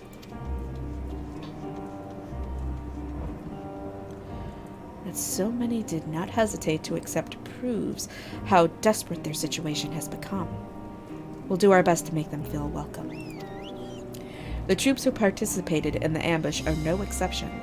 They will be afforded the same treatment as any other refugees, perfidy would notwithstanding.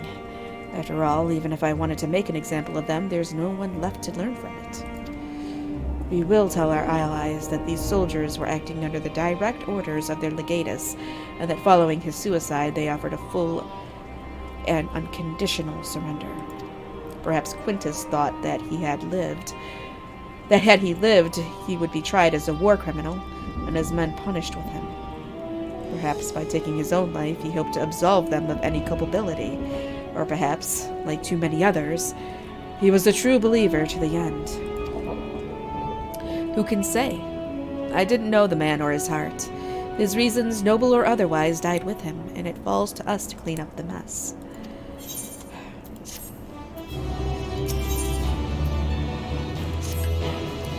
I assume you're curious about how matters have progressed here in your absence. Quite well, as it happens. Now that we've procured ceruleum from Tapper's Den, the recently repaired heaters can provide much-needed warmth. Furthermore, we've prepared sufficient food for everyone. Those from Tertium shall find a hot meal waiting upon their arrival. There's one for you, so go ahead and get some well-earned rest. I believe that we're capable of wielding a ladle or two without your assistance. On your way, might I ask you to seek out Ishtola? She was but recently attending to the wounded, but she's meant to be taking care of herself. See that she is. Oh boy. Really? Really? Oh man, I do healer all day, every day. I love healing. But I healed like for 15 years in WoW, and then I came here and healing, and it's just like, I don't know. Even when shit goes... Actually, I love it when shit goes crazy, because it means I get to really... I get to really exercise my healing chops. Now, tanking for everyone else, that's what gets me. I'll do it, but... Oh, I get nervous about tanking.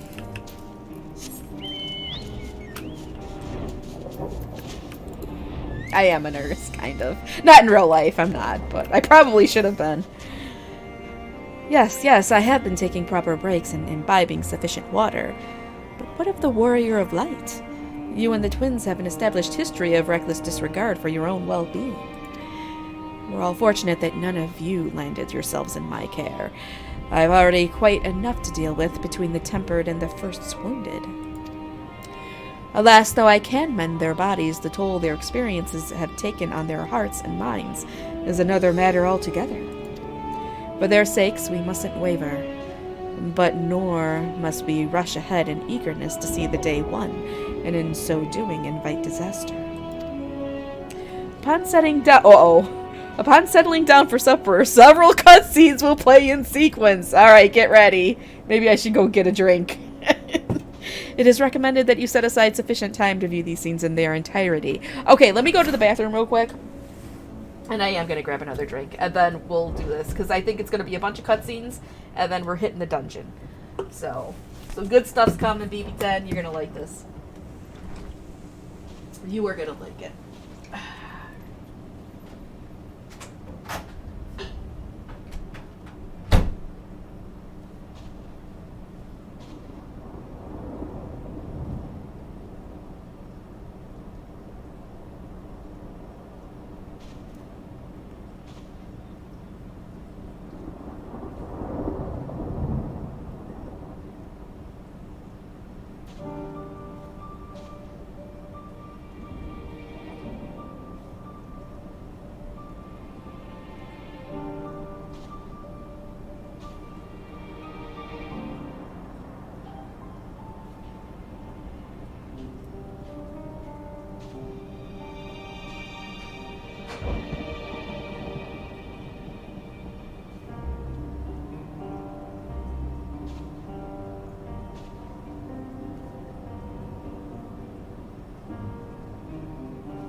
Here we go.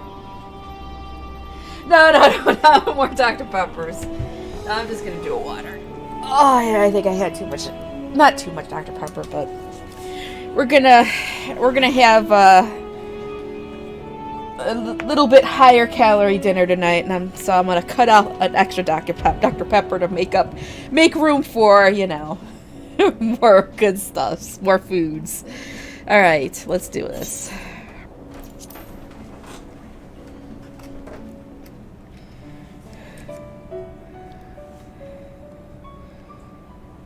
Yeah, I'm just gonna let it go.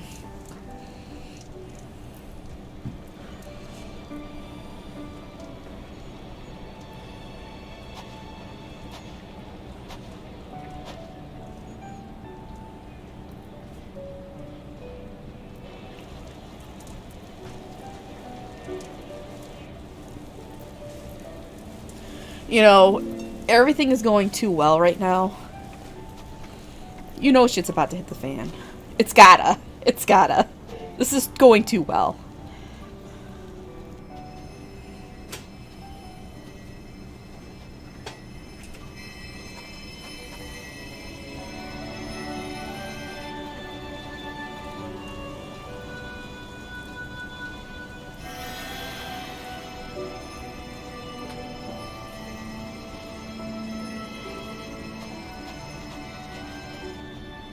Is that all of them? The last of those who agreed to join us, yes. We left heaters and provisions for those who wish to stay behind. They won't last forever, but hopefully they'll last long enough. For now, I think everyone's earned a rest. We'll see to those in need of medical attention, so take the others with you and get yourselves some hot soup.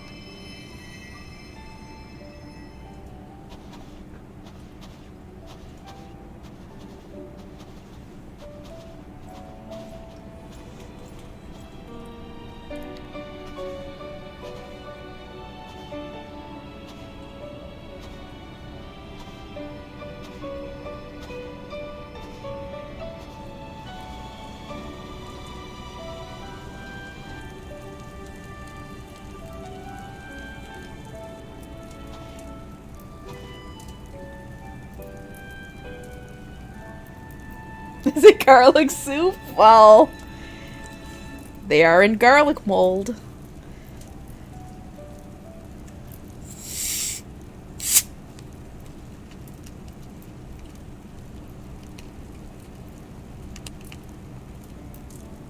Warmth. At last. Marvelous, isn't it? All thanks to the resourceful machinists of Ishgard, I might add. On their behalf, I bid you warm yourself to your heart's content. Hold on. Your people might have scribbled a few things on a piece of parchment, but it was our Minson Smiths that put the bloody things together. Well, be that as it may, we single-handedly got the interior heating up and running again, didn't we? Shut up, Manly. The hells you did! We were there every step of the way! We? You barely raised a finger to help, you ale-sodden reprobate. I did a damn sight more than you lily-livered bilge rat! Take that back! Make me. I will not stoop to your level. Here.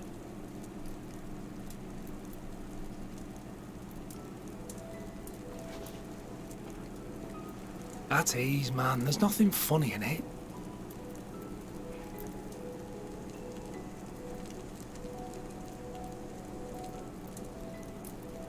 I'm from Alamigo, but was a conscript until recently. Used to eat this with the officers. Apparently, it's adapted from a steppe recipe. This is my first time trying it, and I have to say, it's not half bad. It's a bit too flavorful for my liking. What? Gotta embrace the flavor.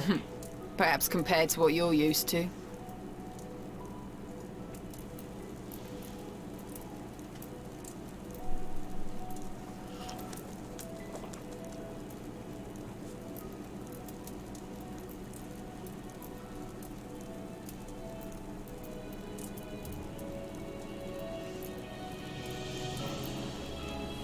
It's the little things that make life worth living, don't you think?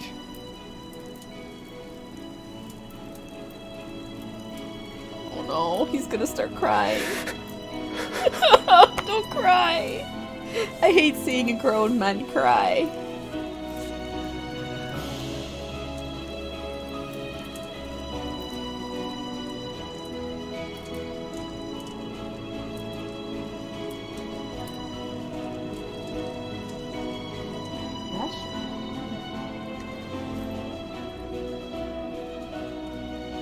I know this is not a dream, and yet... Yes, it's gonna be a lot. I told you it's gonna be a lot of ugly cry in this expansion. More than Shadowbringers, too. There was a lot there. I felt the same way at the Dragon Song War's end. Every morning I would step outside and need to be reminded that it wasn't my imagination. That my world had been forever changed.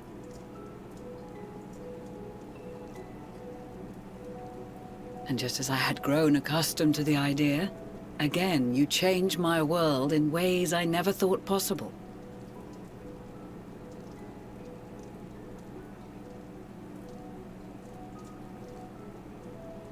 Were it not for you and your fellow scions, the rifts between man and dragon and myriad tribes might never have been bridged. The Grand Company of Eorzea, the Ilsabard contingent. We owe it all to you. We've shed many tears in recent days, of pain and sorrow, triumph and joy. I much prefer the latter.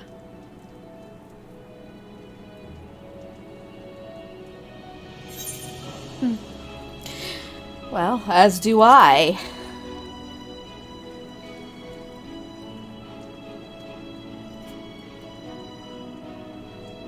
I'm honored to fight by your side.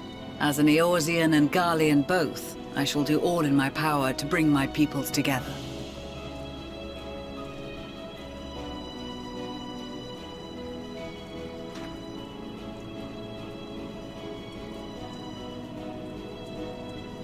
It is a remarkable achievement.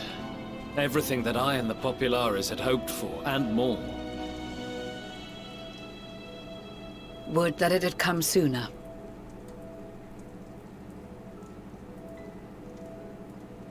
Indeed. Too many are not here to see it. And yet, there is a warmth in my breast, as if they still share in this moment. Yes, I know what you mean.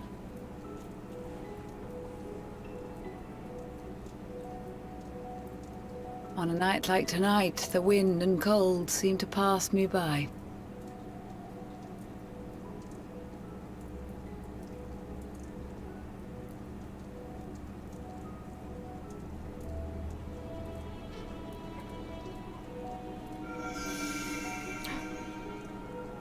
The flower. My moonstone flower.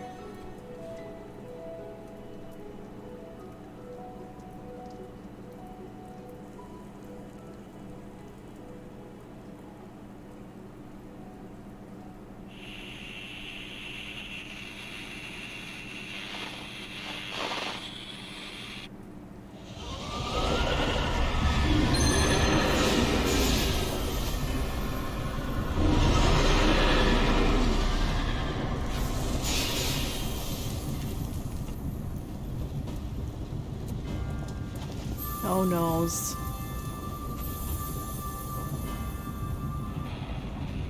On behalf of the Guardian Empire, thank you for inviting me today.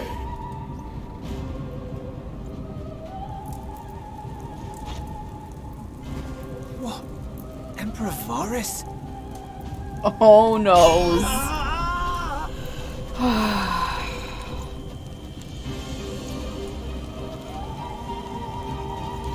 They are being tempered. The talismans. Quickly!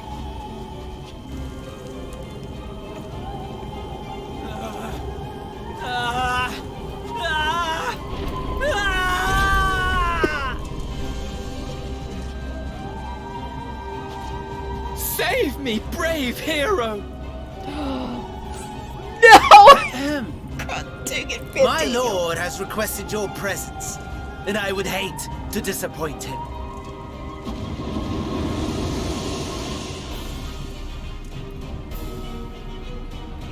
Oh, no!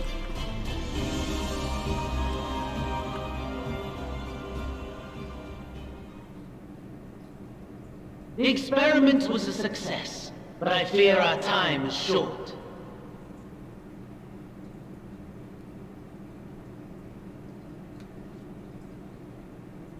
I shall begin the preparations.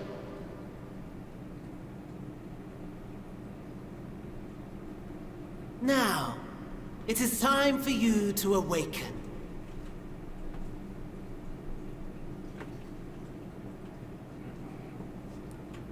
Hell?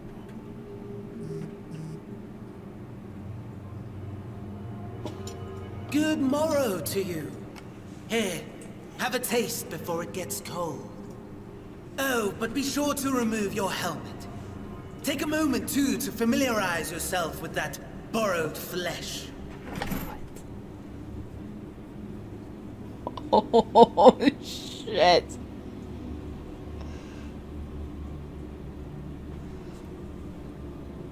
So, how does it feel? I, for one, find those first moments within a new body to be most refreshing. We had a Magitech engineer by the name of Aulus to thank for this method of soul extraction and implantation. I believe the two of you met briefly in Alamigo. His was a rather sticky end, wasn't it? Thankfully, he was thoughtful enough to leave behind his mind-jack technology. I took the liberty of making some improvements and selecting you as my esteemed test subject. Give me back my body.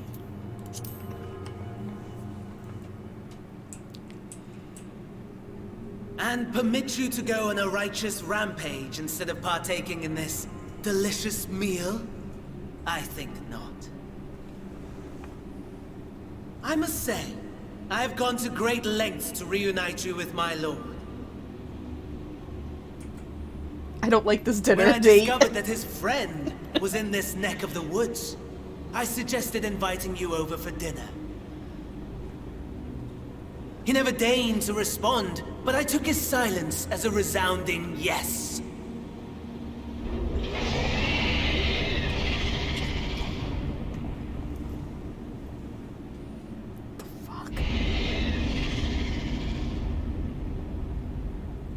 Oh my! Daddy is pleased his grumpy little boy has finally found his playmate. Daddy?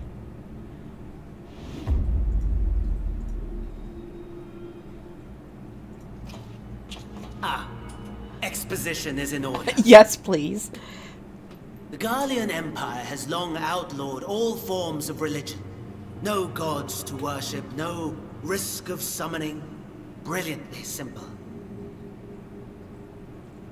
But people being people must turn to something or someone in their hour of need. Who then?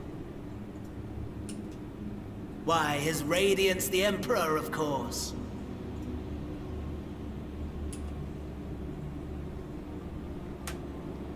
As you have observed firsthand, Garlemald has seen better days.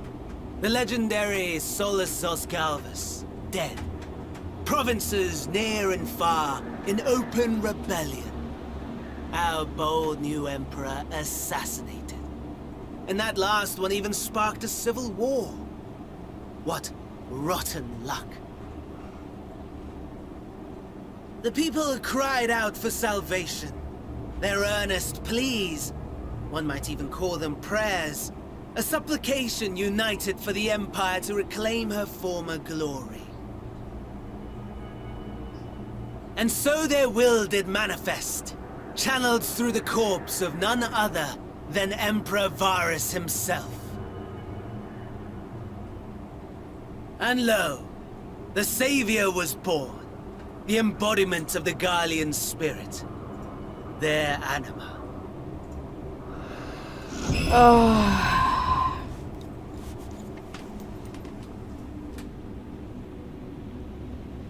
It calls to its subjects, compelling them to take up arms and fight.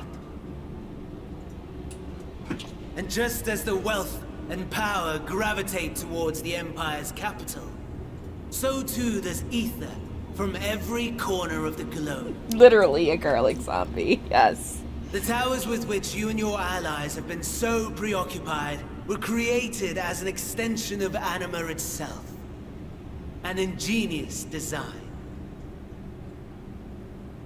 Would you not agree, my lord?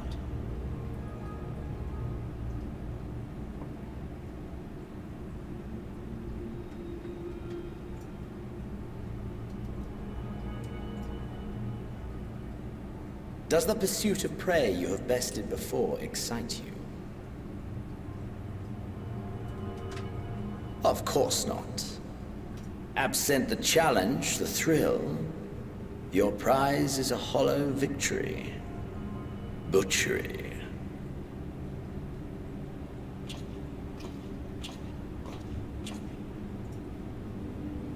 God, I hate Van Daniel. Perhaps you think that to be the extent of my promise. I have no doubt fallen in your estimation since Alamigo. Fair enough. But do not let your disdain deprive us, of an opportunity to craft an even more majestic moment of euphoria. I have been honing my craft as I set the stage for our reunion.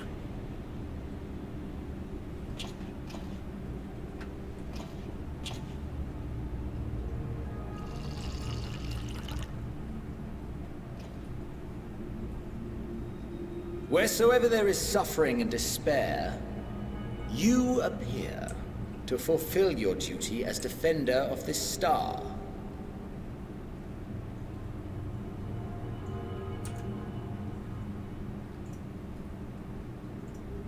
The chaos and destruction that my hordes have wrought are my gifts to you alone.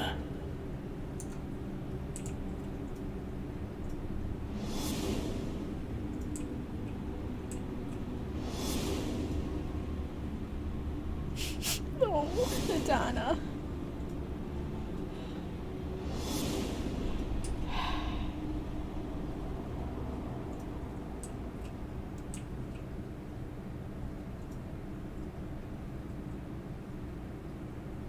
At a loss for words? No matter. As you will learn, I have only just begun.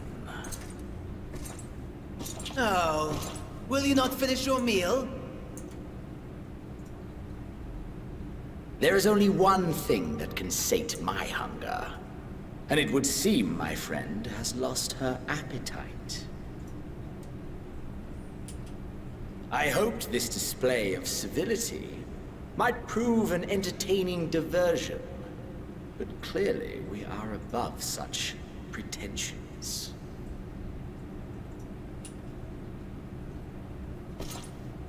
While my lifeless body was in the possession of the Ascian, I too claimed another's as my own. It was an enlightening experience to fight in an unfamiliar form. Flaws and failings in my technique were plain to see. Whence rises one's true strength? The flesh? The soul? Perhaps you should like to discover the answer for yourself.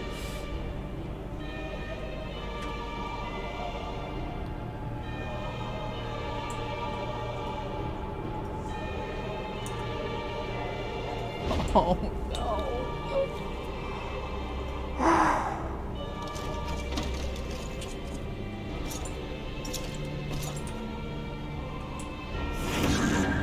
Or together. You know what's gonna happen, don't you? You know. Oh my god.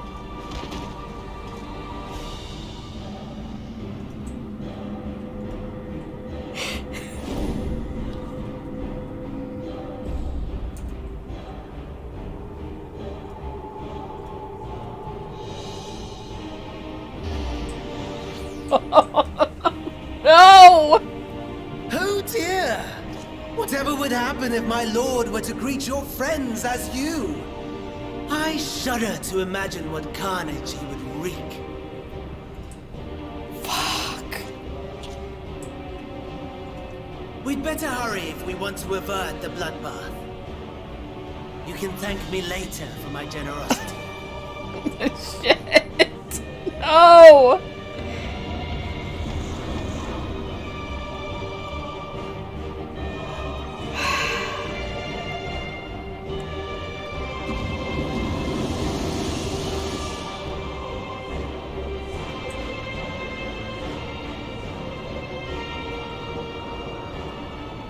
Ah, there it is.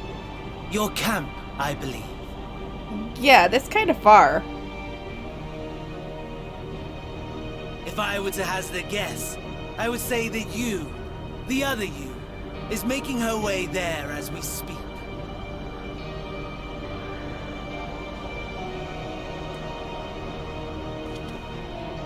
Alas, this you will have to walk from here. Or run, if you can manage it. My lord would be cross if I made it too easy.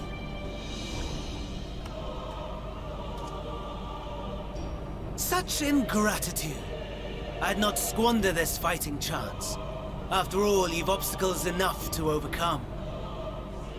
Right on cue. No, Nashu, no! Get out of here. No, get down. I can't, not in the middle of this. Tempered soldiers, with standing orders to kill those not sworn to Anima. Under normal circumstances, you would make short work of them. But on this occasion, the odds are not so heavily stacked in your favor. Yes. No, she's trying to make trouble.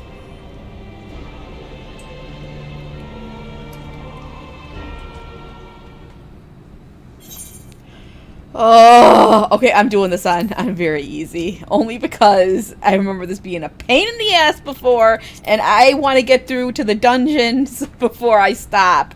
Because I can't play late tonight. So. Quickly now. Okay, what do I have to do? Reach. Ah, shit. I only have... Oh, man. This is damage dealt. Ah, shit. I don't know. Time to familiarize yourself with that new body. Might I suggest a little fight to the death?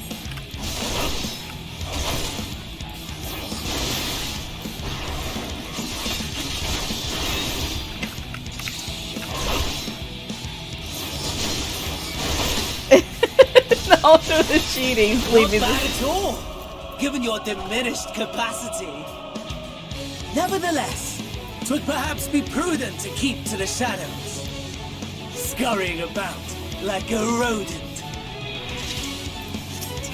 The Tempered Imperial has breathed his last. Okay, we're gonna...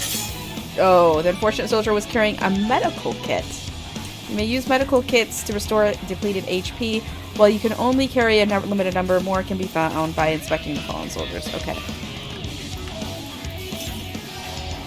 Alright, so let's go. I can't go back there. Shit. Where do I go?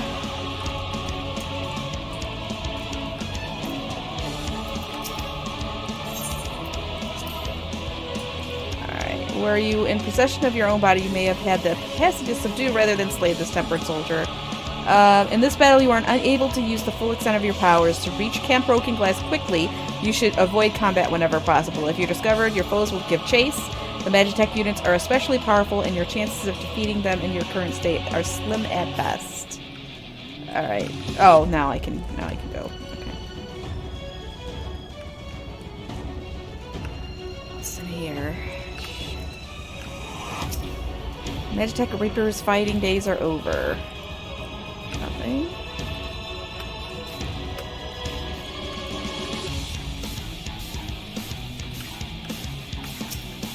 This sack contains a medical kit.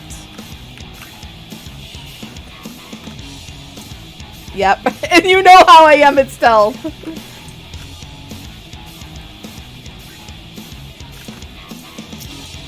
This Magitech Reaper's fighting days are over. However, you find a medical kit in the cockpit. I don't know how to...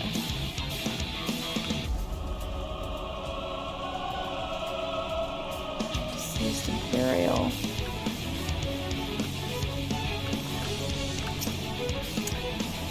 More medical kits. Yeah, I know. That's why I don't want to be taking the rest of the stream doing this. So I just did very easy. Nothing. I don't know where to go.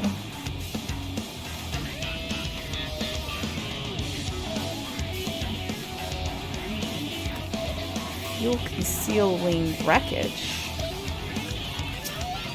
According to the gauge, some ceruleum remains. The Magitech Reaper itself, however, is damaged beyond repair. Alright, so...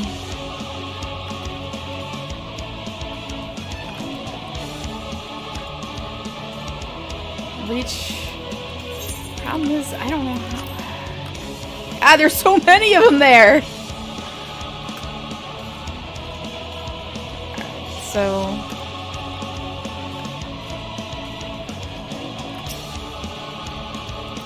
Medical kits. Why can't I crawl under there? Come on. Small sack.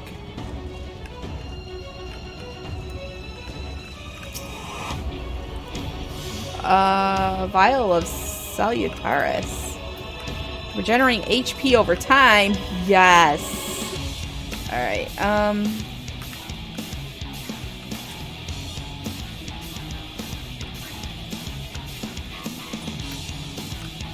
Shit. Are you there? Okay, you're there. Okay, sorry. It was my sister. My other sister, and she never calls. And when she calls out of the blue, I always worry that something's wrong, so I had to answer, but it was alright.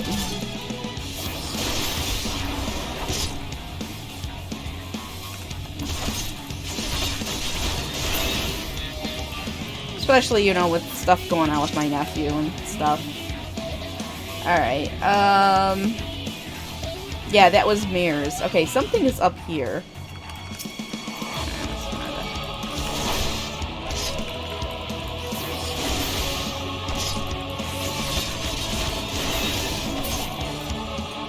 No, it was mirrors. It was mirrors. Okay, immobilized Magitech Reaper. The Magitech Reaper's leg has been damaged, but the weaponry should still function. You may be able to clear a path if you can find the identification key and fuel. Alright, so we saw a Reaper that had fuel back here. I think. Yeah, fuel concealing and wreckage.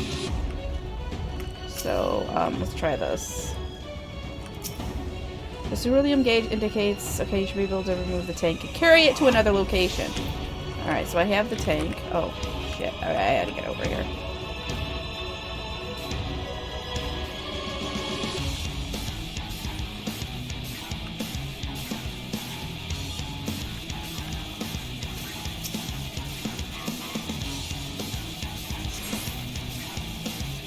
Alright.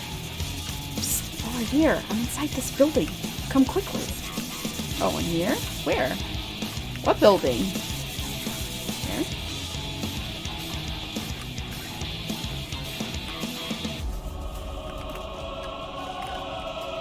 I can't see. Shit. Damn it. Alright, and is it this building? What building was the guy whispering from? I don't think it's that one. Somebody's in a building.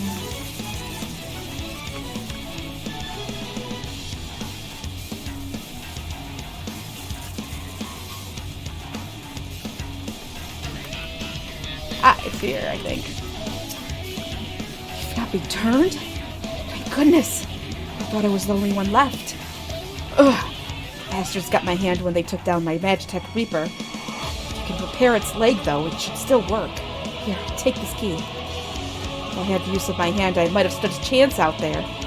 Please, send help if you can. Alright, so I got the key.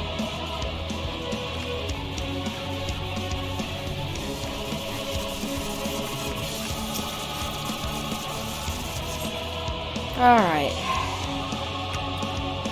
Oh crap, now what do I do? Oh, I think I can,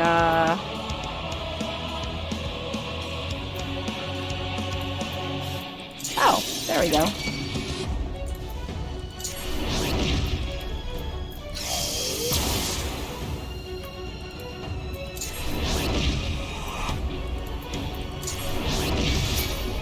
don't know what this does. Oh, shit. There's a lot of them coming.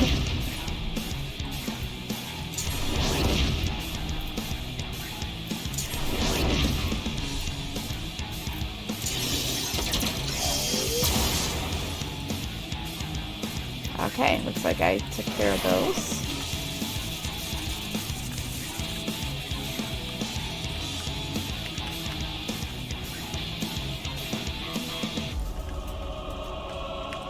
Oh god, he's just running back and forth. Where am I supposed to go? Over here? You there, please help us! Oh man.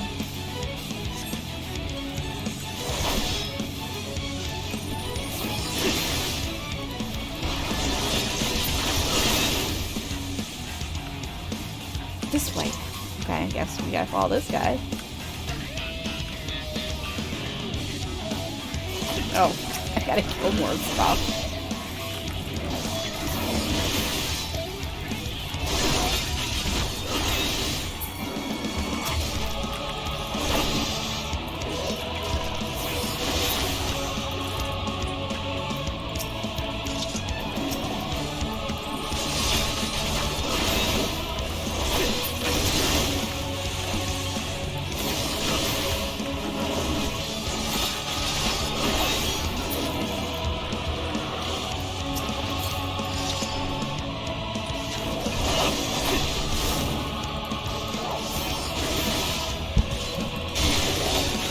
Oh, I'm not even looking at my health. I better pay attention to this.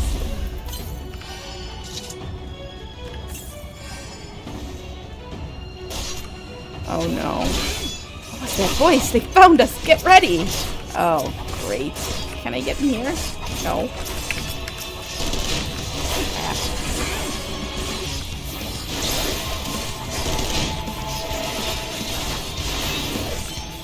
What am I supposed to be doing?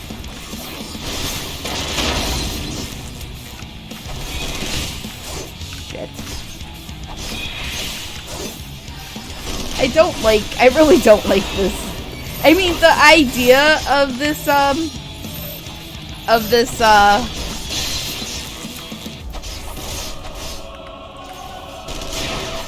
okay, come on.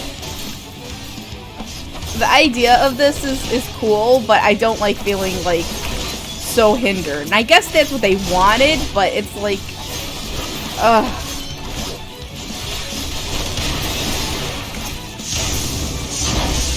And I'm almost dead. Oh no. Was that supposed to happen?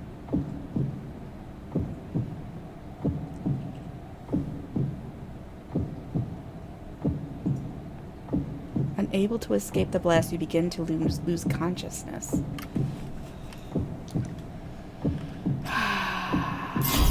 Oh. Oh, I hate these! No!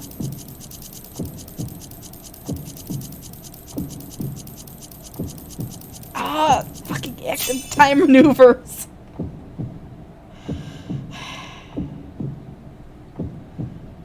Crawl to safety and regain consciousness. The last of your strength. Crawl to camp broken glass.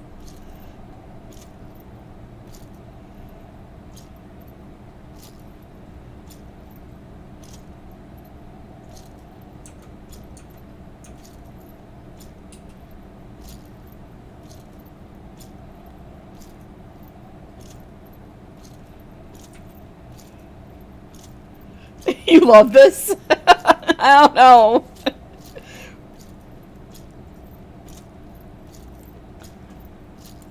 Yeah, pretty much.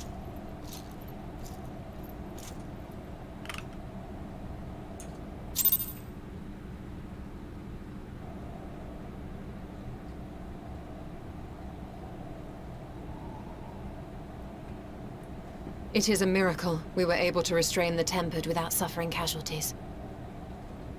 A welcome one. Arun, Senna, and the others have their hands full as it is. Thankfully, there are enough scales for everyone. And what of Euless? His symptoms were particularly severe. They were, but others fared still worse, including some brought back from the Magna Glacius. As those in most desperate need take priority, it may be a while before he receives treatment. But rest assured that he will. In the meantime, we must find our missing friend. May the Fury guide you.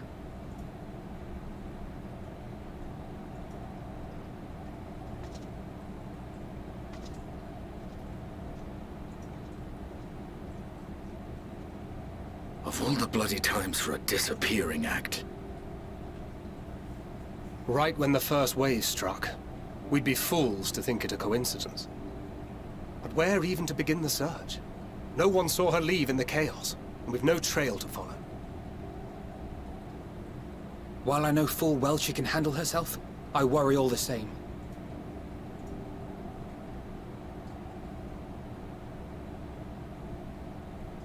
Ah, speak of the devil.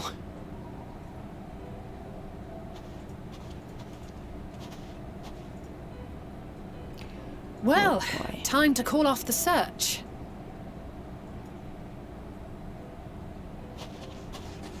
Oh boy. Oh no. Case closed. That's her, over there. Aye, 'twould appear so. Thou art struggling to perceive her presence? I am. Perhaps, in the aftermath of the wave, there is some residual effect interfering with my faculties. But...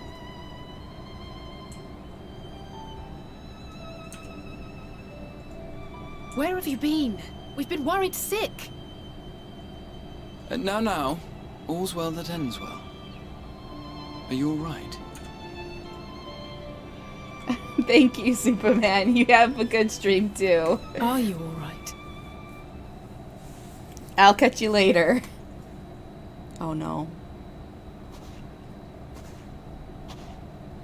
Who are you?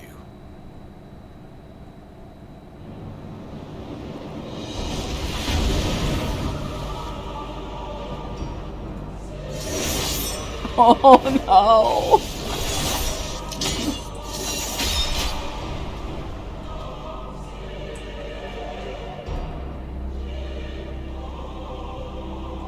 I feel violated. Seriously. Get away from them, you bastard!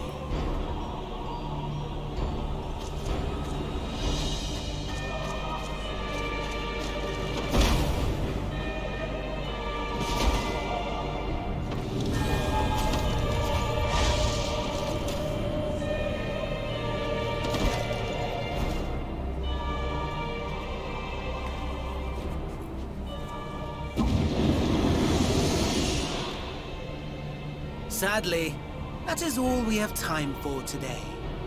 The effect has run its course, and back to your own bodies you must go.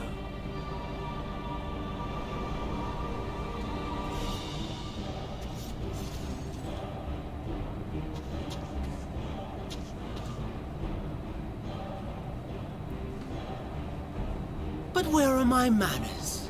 You've all traveled so very far, and I've yet to pay my respects. Though in my defense, I was ill-prepared to receive so many uninvited guests. As such, preliminary entertainments were in order.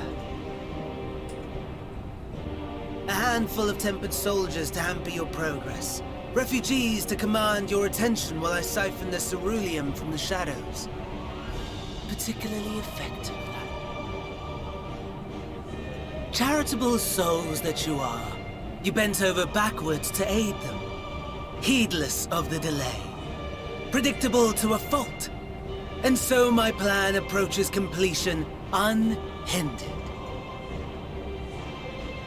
Anima will soon have absorbed the requisite amount of ether, and then shall come the spectacle to end all spectacle. Ashu, stop. The eldest and most powerful of primals will awaken, and all shall bear witness to the final days.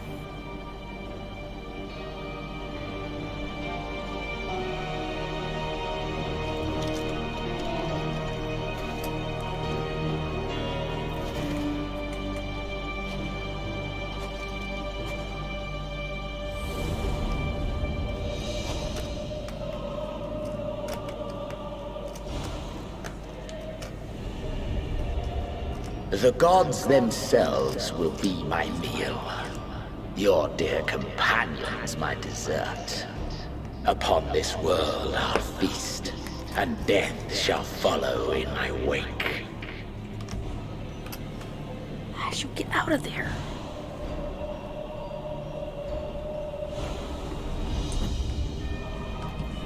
All your hate, all your rage, you will render unto me.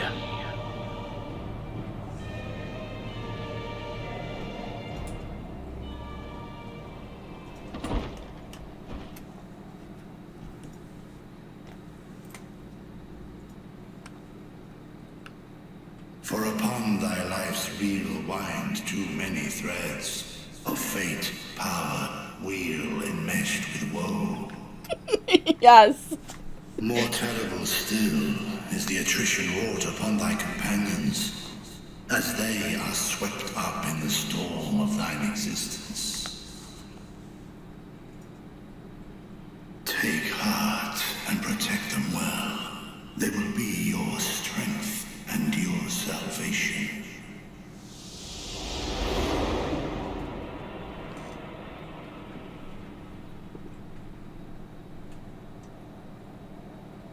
Thank goodness. She's awake.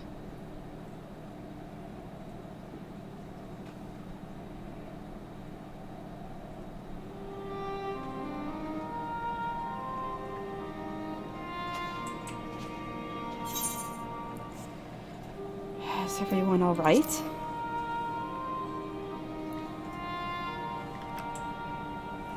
Perfectly fine, yes. I hope the same can be said of you.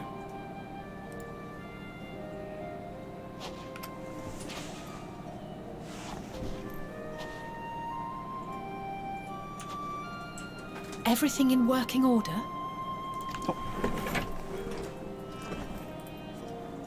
That's a relief. Oh, and before I forget, thanks for coming to our rescue.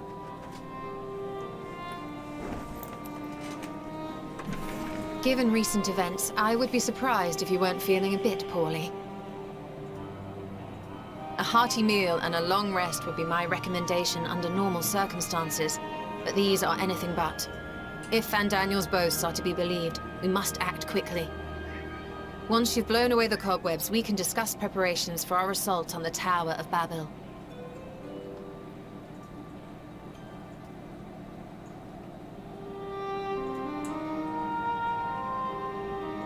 Oof. Oof. Oof.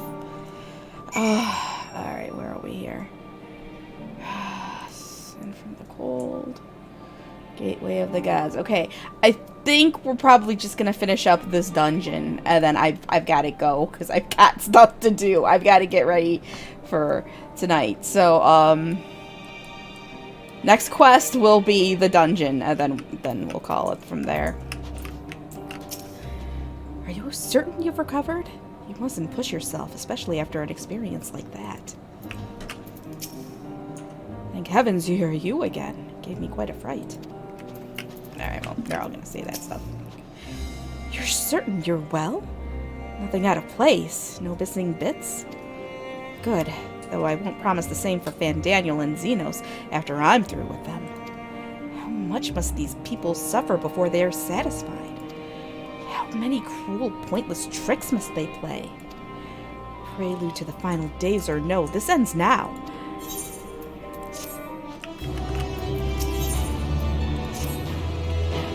Are you well enough to make your report?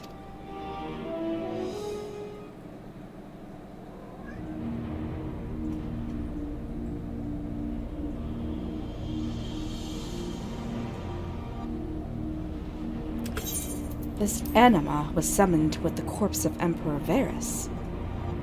Does their depravity know no bounds? It seems not. More to the point, we can surmise that wave of ether issued not from the Tower of Babel, but from the primal lurking within it. A primal whose cry rang rather more loudly in your ears than ours. If you are taken to the tower itself, then this proves beyond a shadow of a doubt that it is the beating heart of the Telophori's machinations.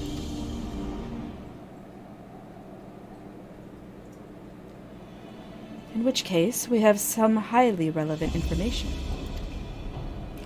As many of you know, ever since we dispatched troops to free the Leveilleurs, we've been developing a plan to infiltrate the tower.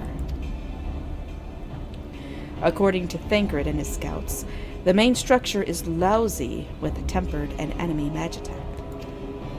Furthermore, the road leading to it has collapsed, making it difficult to approach in numbers. Thus do we propose dividing our forces into two parties, one to distract and one to infiltrate. The diversionary force will be comprised of the Ishgardian, Gridanian, and Naminsan delegations. They will begin the construction of bridges to make the Telophori believe we are marching upon the tower. Meanwhile, the best suited of our Alamegan, Ulden, and Eastern comrades will use a different method of ingress.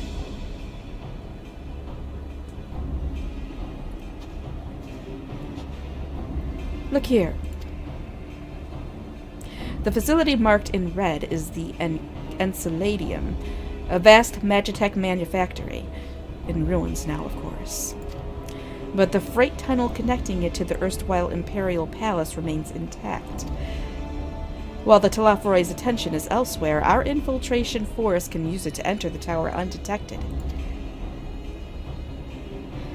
Be aware, however, that the underground rail networks remains very much operational. The Tempered are using it to bring supplies to the tower even now. If it can carry their materiel, it can carry us too, providing we sneak aboard unseen.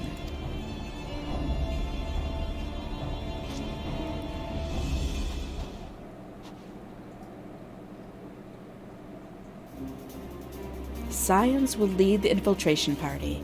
Once inside, you must locate and dispatch Van Daniel and Xenos.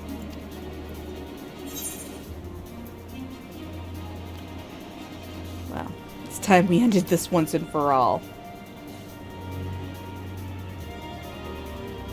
Aye, there will be no more casualties of the Telophori's maniacal ambition. How quickly can we enact this plan? Van Daniel made it quite clear that haste is a priority. Of paramount concern, even, assuming he didn't name the Tower Babel on a whim.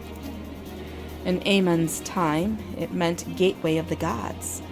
Xandi used it to refer to a void gate, but in this case, it almost certainly alludes to something altogether greater.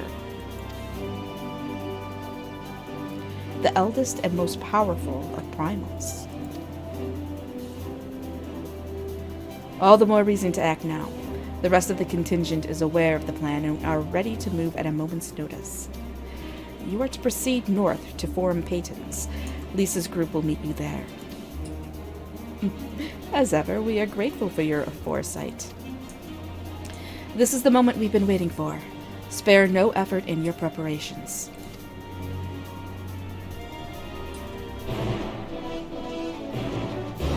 Quest accepted.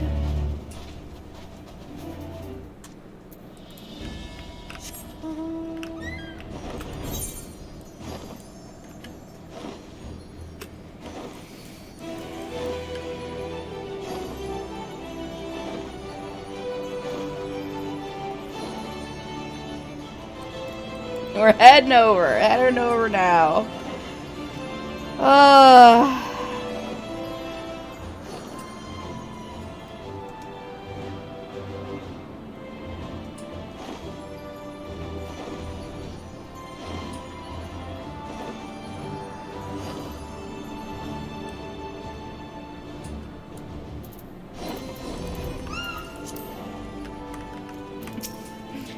Sneeze. Damn these frigid lands. The sun does not sneak. However, he will travel this path of yours, and those who walk with him will bask in his radiance. Okay, shut up, Magni. I am to accompany you into the tower. It is an honor as ever.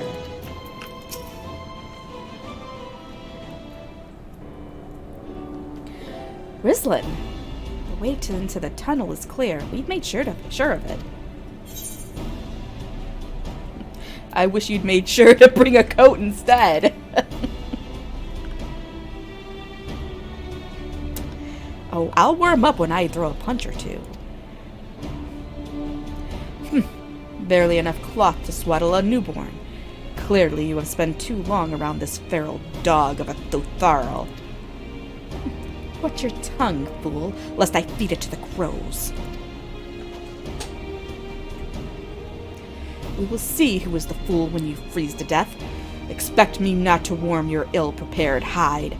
These furs are for myself and my Nama alone, should I be blessed to meet her this day.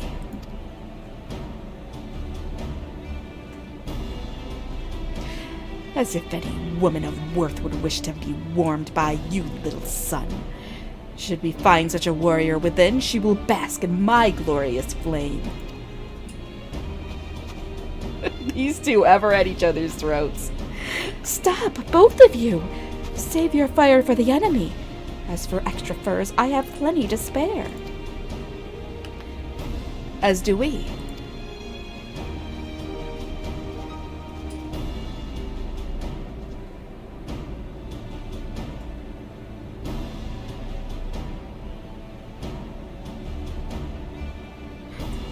Hello, everyone. All set for battle, I see. Yes, free of unnecessary encumbrances, if rather more susceptible to the cold. Let us review our strategy quickly, if you don't mind. Pippin's group has gone ahead to the Enceladium. We are to meet them there. We wait until the Tempered's attention is drawn by our diversionary force, then we sneak onto the train. Next stop, the Tower of Babel.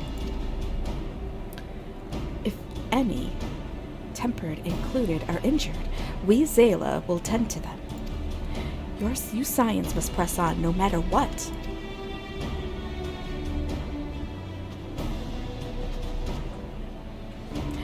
We should avoid moving as a group until we're underground, so we'll need to make our own ways to the Enceladium. See you there.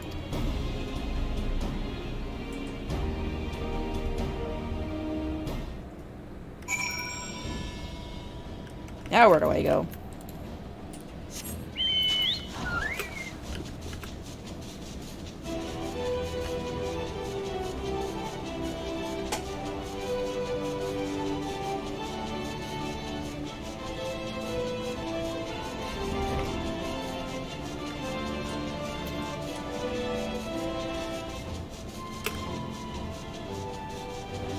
What? Oh, I gotta go in the other way.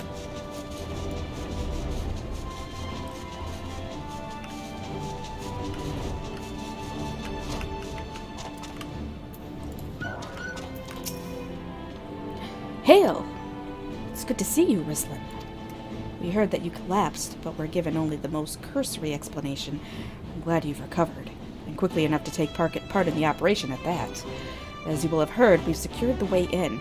Some few are to remain behind to keep your escape route clear. Our comrade from Lenti's Tears will lead the way into the station. I'll join you soon. The station is right this way. Tread lightly now.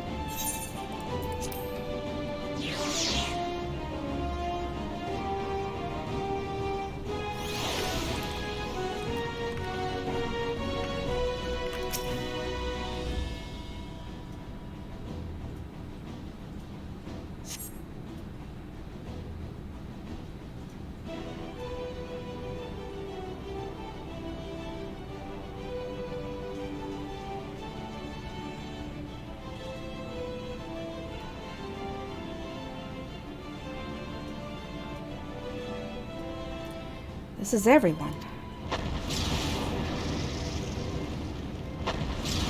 Oh boy.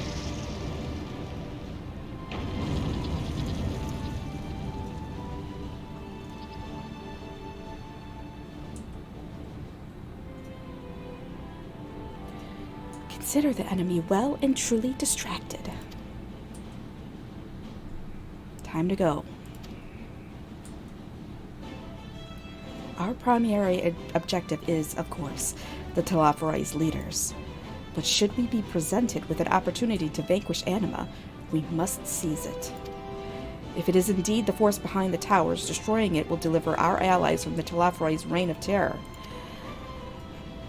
And I, for one, would not see the Garlean people manipulated any longer, be it by Primal, Ascian, or anything else. Here, here. There's been enough of that. We came to help the people of Garlemald, and that's what we're going to do. Together. Till the very end. The train should be along any moment now. Prepare to board, everyone.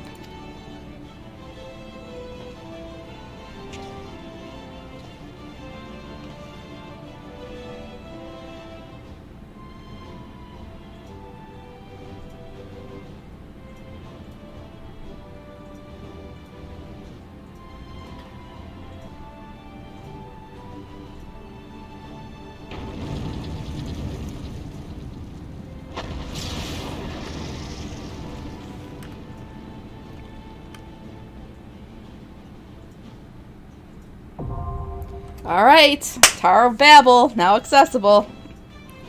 We're gonna go right in with, I'm just gonna do it with my, party of NPCs. Who are we going with? No. Let's see. It will be a pleasure as always. Victory will be ours! Let's give it our all! Yeah, that's fine.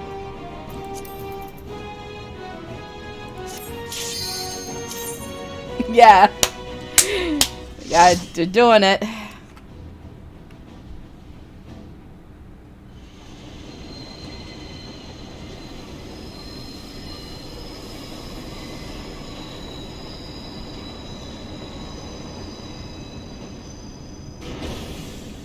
Yeah, pretty much.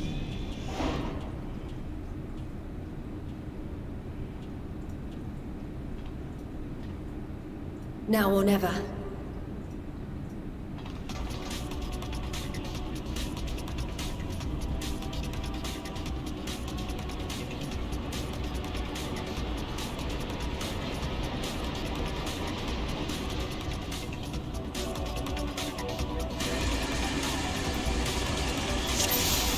Alright, I'm gonna be pulling a lot. Hopefully Alphino can keep me up. Because we gots to go.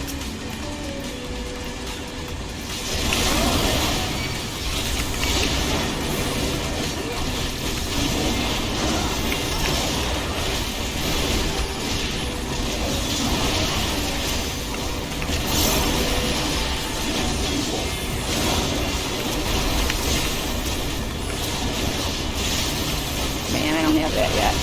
Shit.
Jump over the damn thing. Alright, let's go.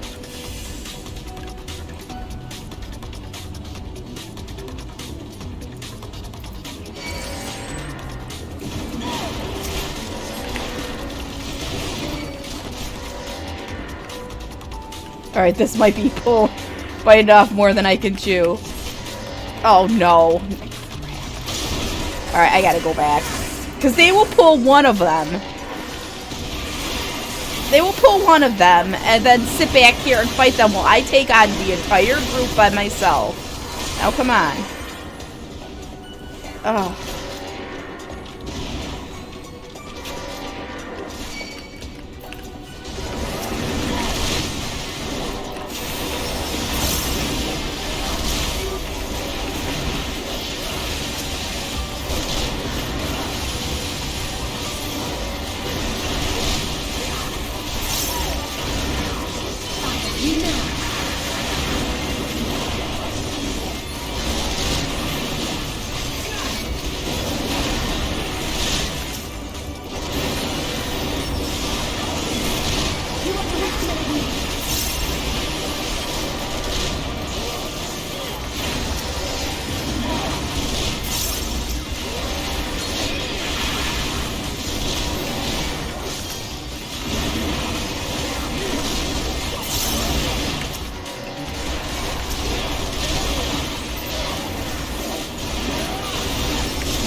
Alright, come on. Let's go. Oh, gosh. Yeah, there we go.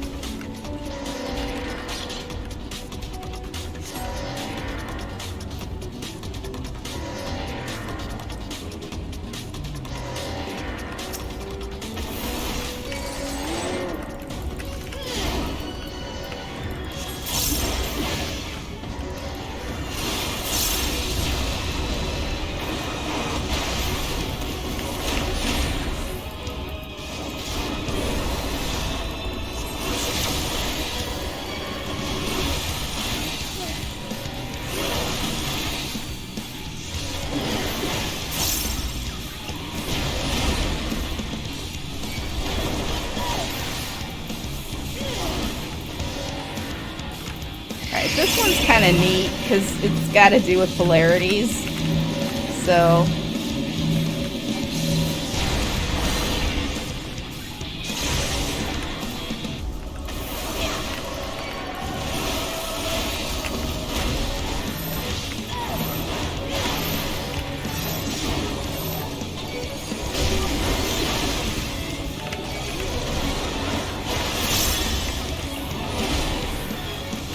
You guys are casters. Why are you all up on him?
I like how they just sit there and they're arranged. They can get him from a range and they just sit there without even attacking.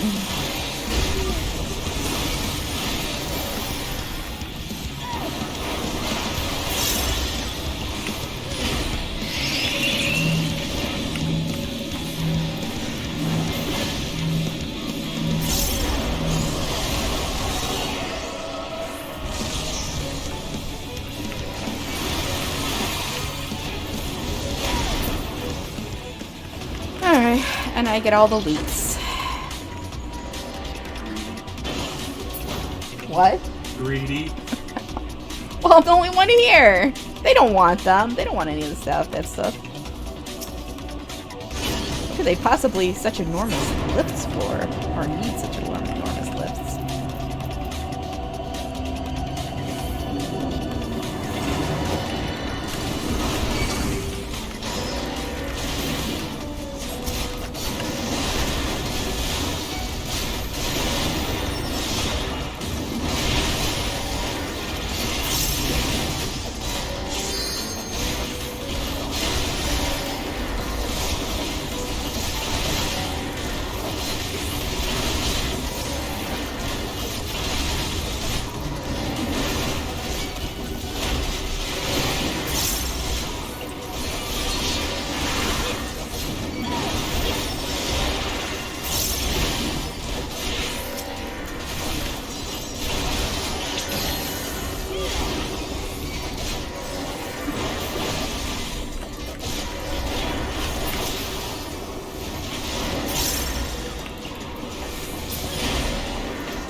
Sometimes I feel like Alphino is too busy DPSing to heal me.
Okay, so our paths diverge, then let us see who gets there first. Alright, shut up, Magni.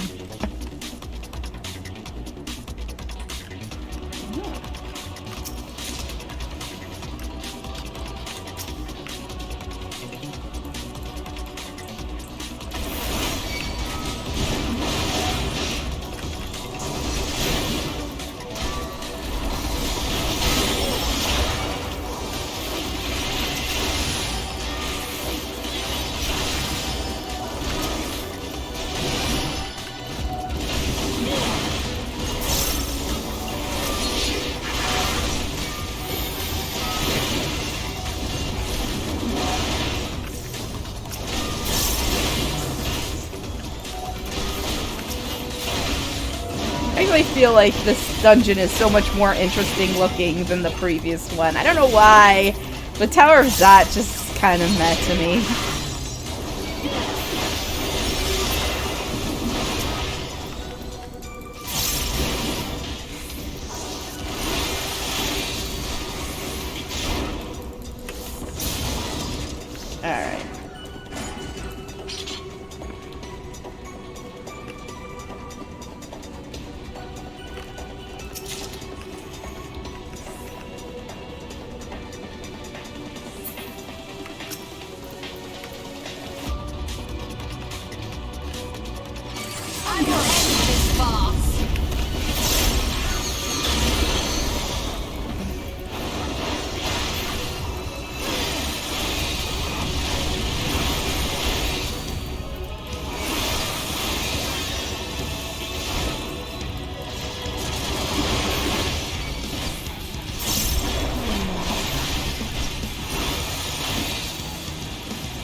Alright, this one. Then we gotta go little.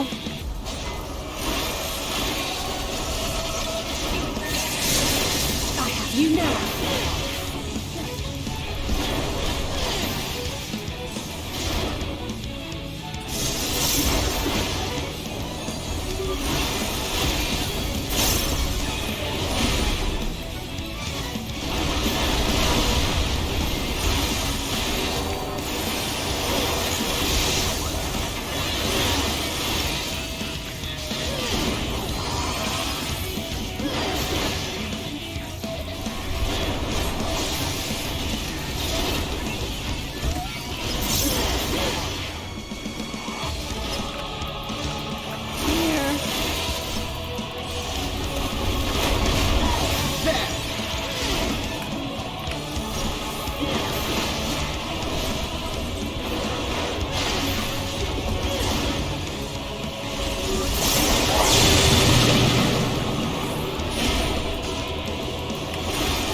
I can't.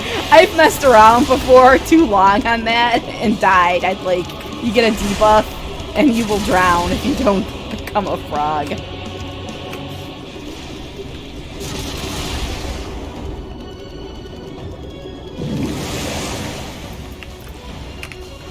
Come on.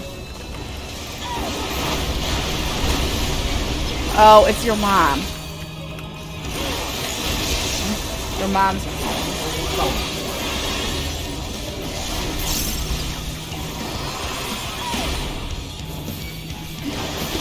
I will not hold back.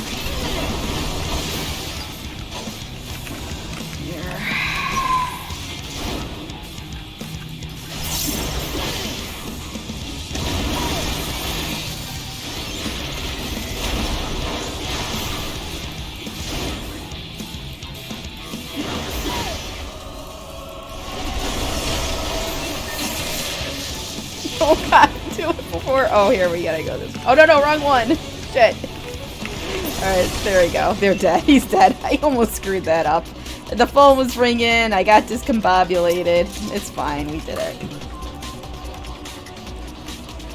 Oh yeah. Hello? Nice. Oh, we're gonna be leaving in a couple minutes.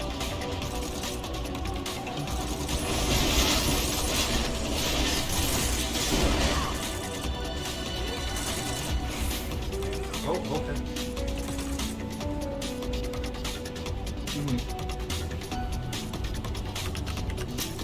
This is getting creepy.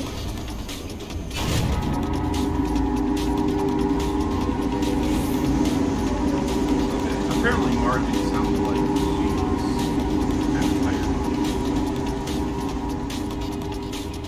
she's yeah, he does. Yeah. Oh, there's Anima. Yeah. There he is. I have no idea. Guess we're taking him down.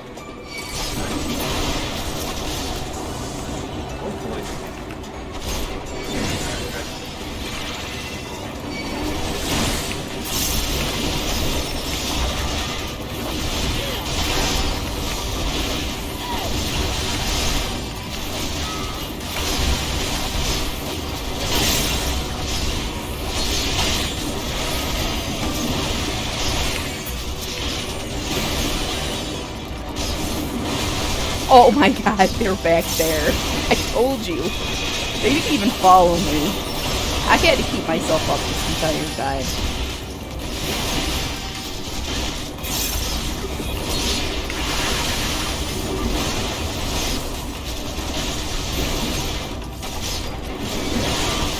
I will not hold back. Well, you were just 2 seconds ago. So,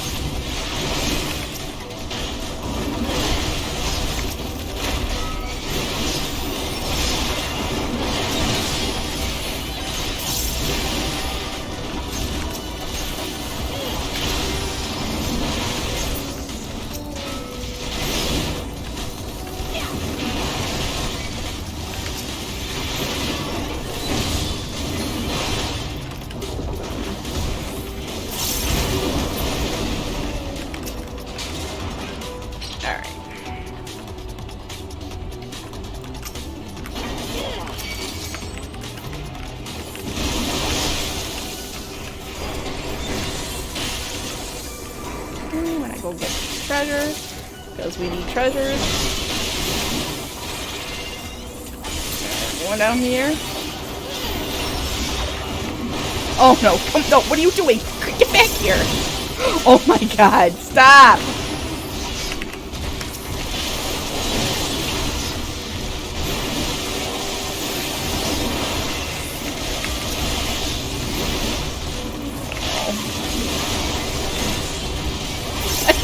Hit it. I had to hit home, gang. But, you know what? We got this.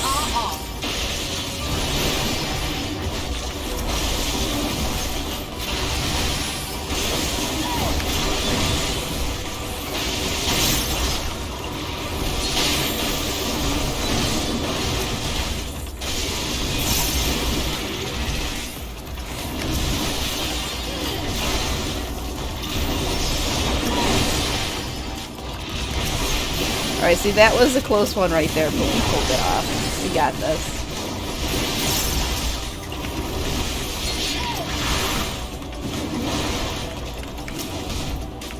I will not hold back.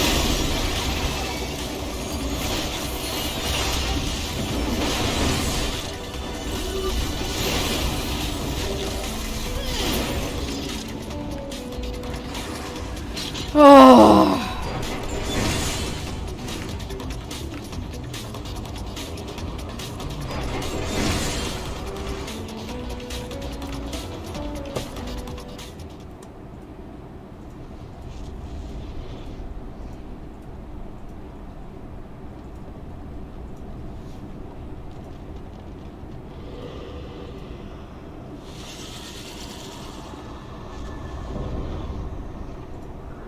Icon of icons.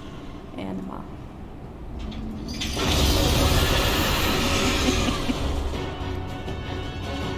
Alright. We're going into the Iron Womb.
Oh, we're going down here.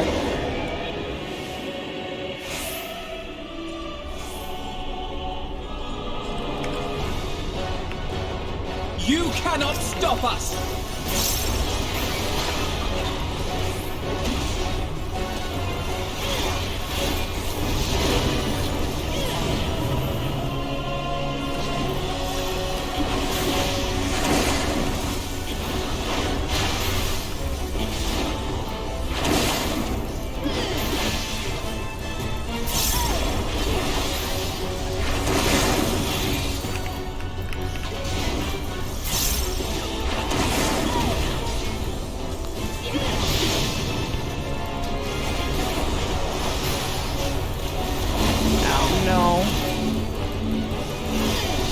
Right as I get... Alright, there we go.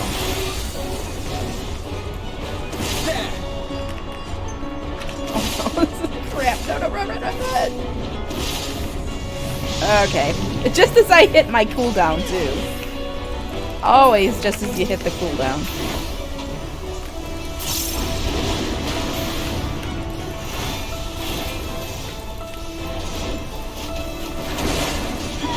You now.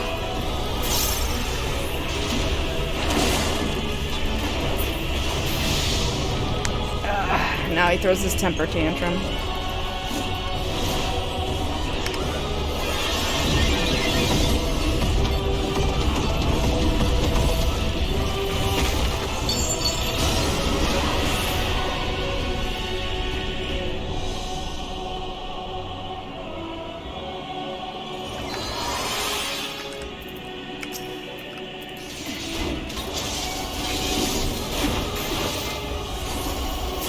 Let's give them a show!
Alright, Anima is down.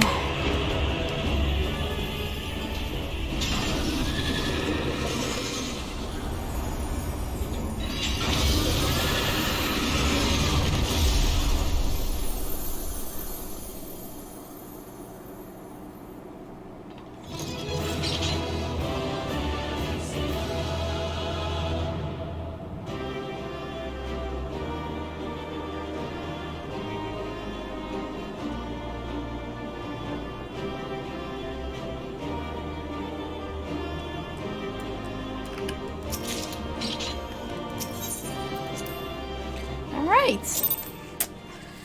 Let's see what this leads to.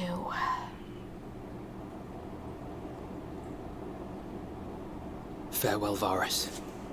May the gods have mercy on your... Oop, he said mercy on your souls. You've read it. Come. The other two await.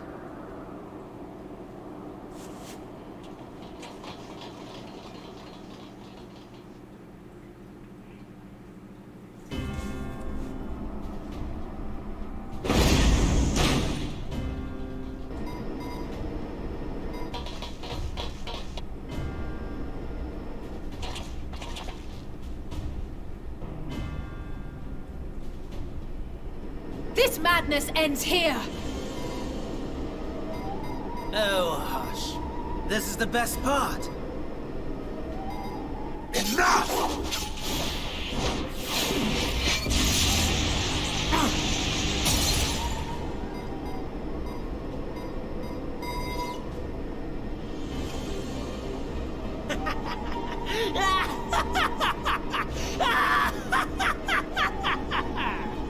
Oh, mighty Zodiac! Awaken from your slumber and descend!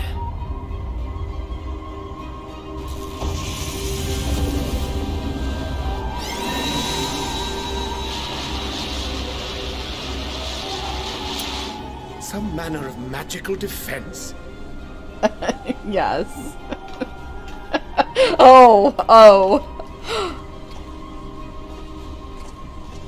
Cryle? Oh, But how? no.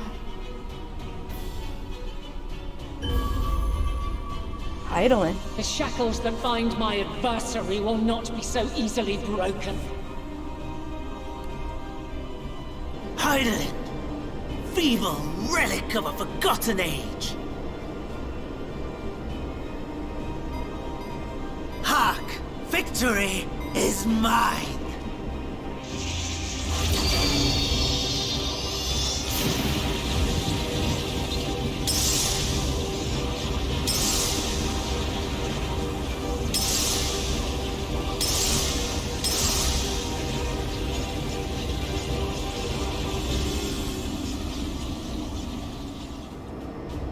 What? Not quite enough juice?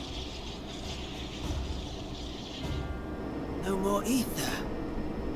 And I was so close. My lord, a slight change of plans. We shall travel to the moon and break this wretched barrier ourselves. Whatever it takes.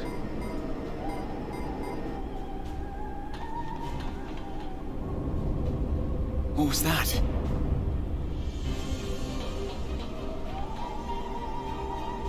The final order issued by Anima to the Tempered Thralls. Should the Empire fall, the world must share our fate. Of course. Father lacked the conviction to give such a command. The abomination born of his flesh was but a puppet, and I the puppeteer. You madman! You monster! There's a funny joy in watching your flailing attempts to fight the inevitable. You're all going to die, and are powerless to prevent it.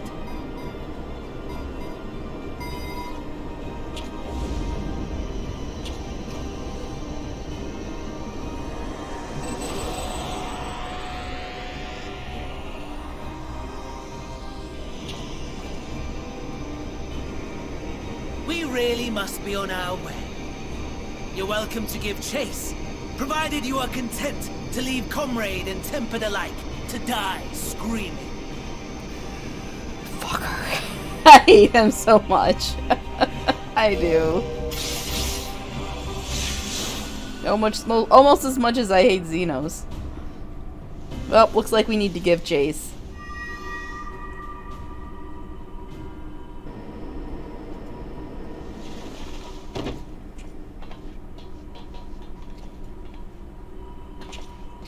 I have asked too much of this child.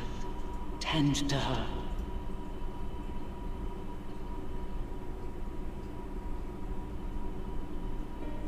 The last brand at Mare Lamentorum is yet unbroken. Zodiac remains bound.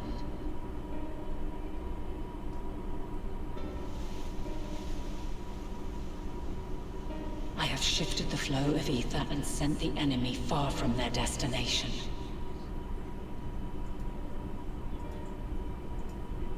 Now, I shall divert it once more.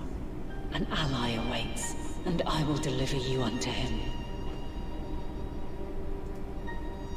Seek his aid. Restore the seal. Zodiac must not be set free.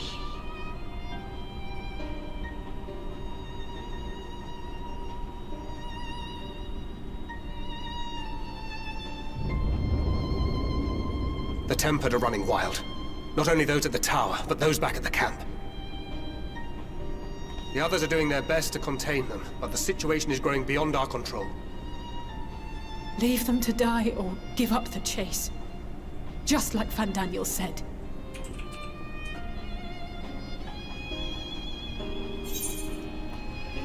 I'm the one that Xenos wants. I'm gonna have to go.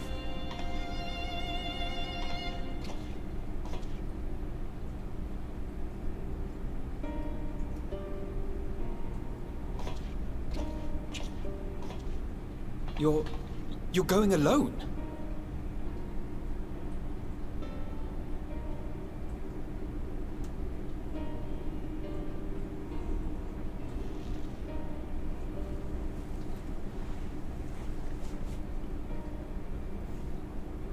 You have our trust and our faith. I pray we have yours.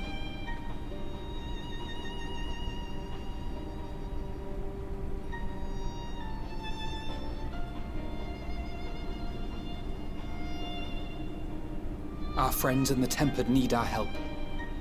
We will save as many as we can, I swear. Once we have matters well in hand, we'll join you on the moon. Until then, be careful. There's no telling what you'll find.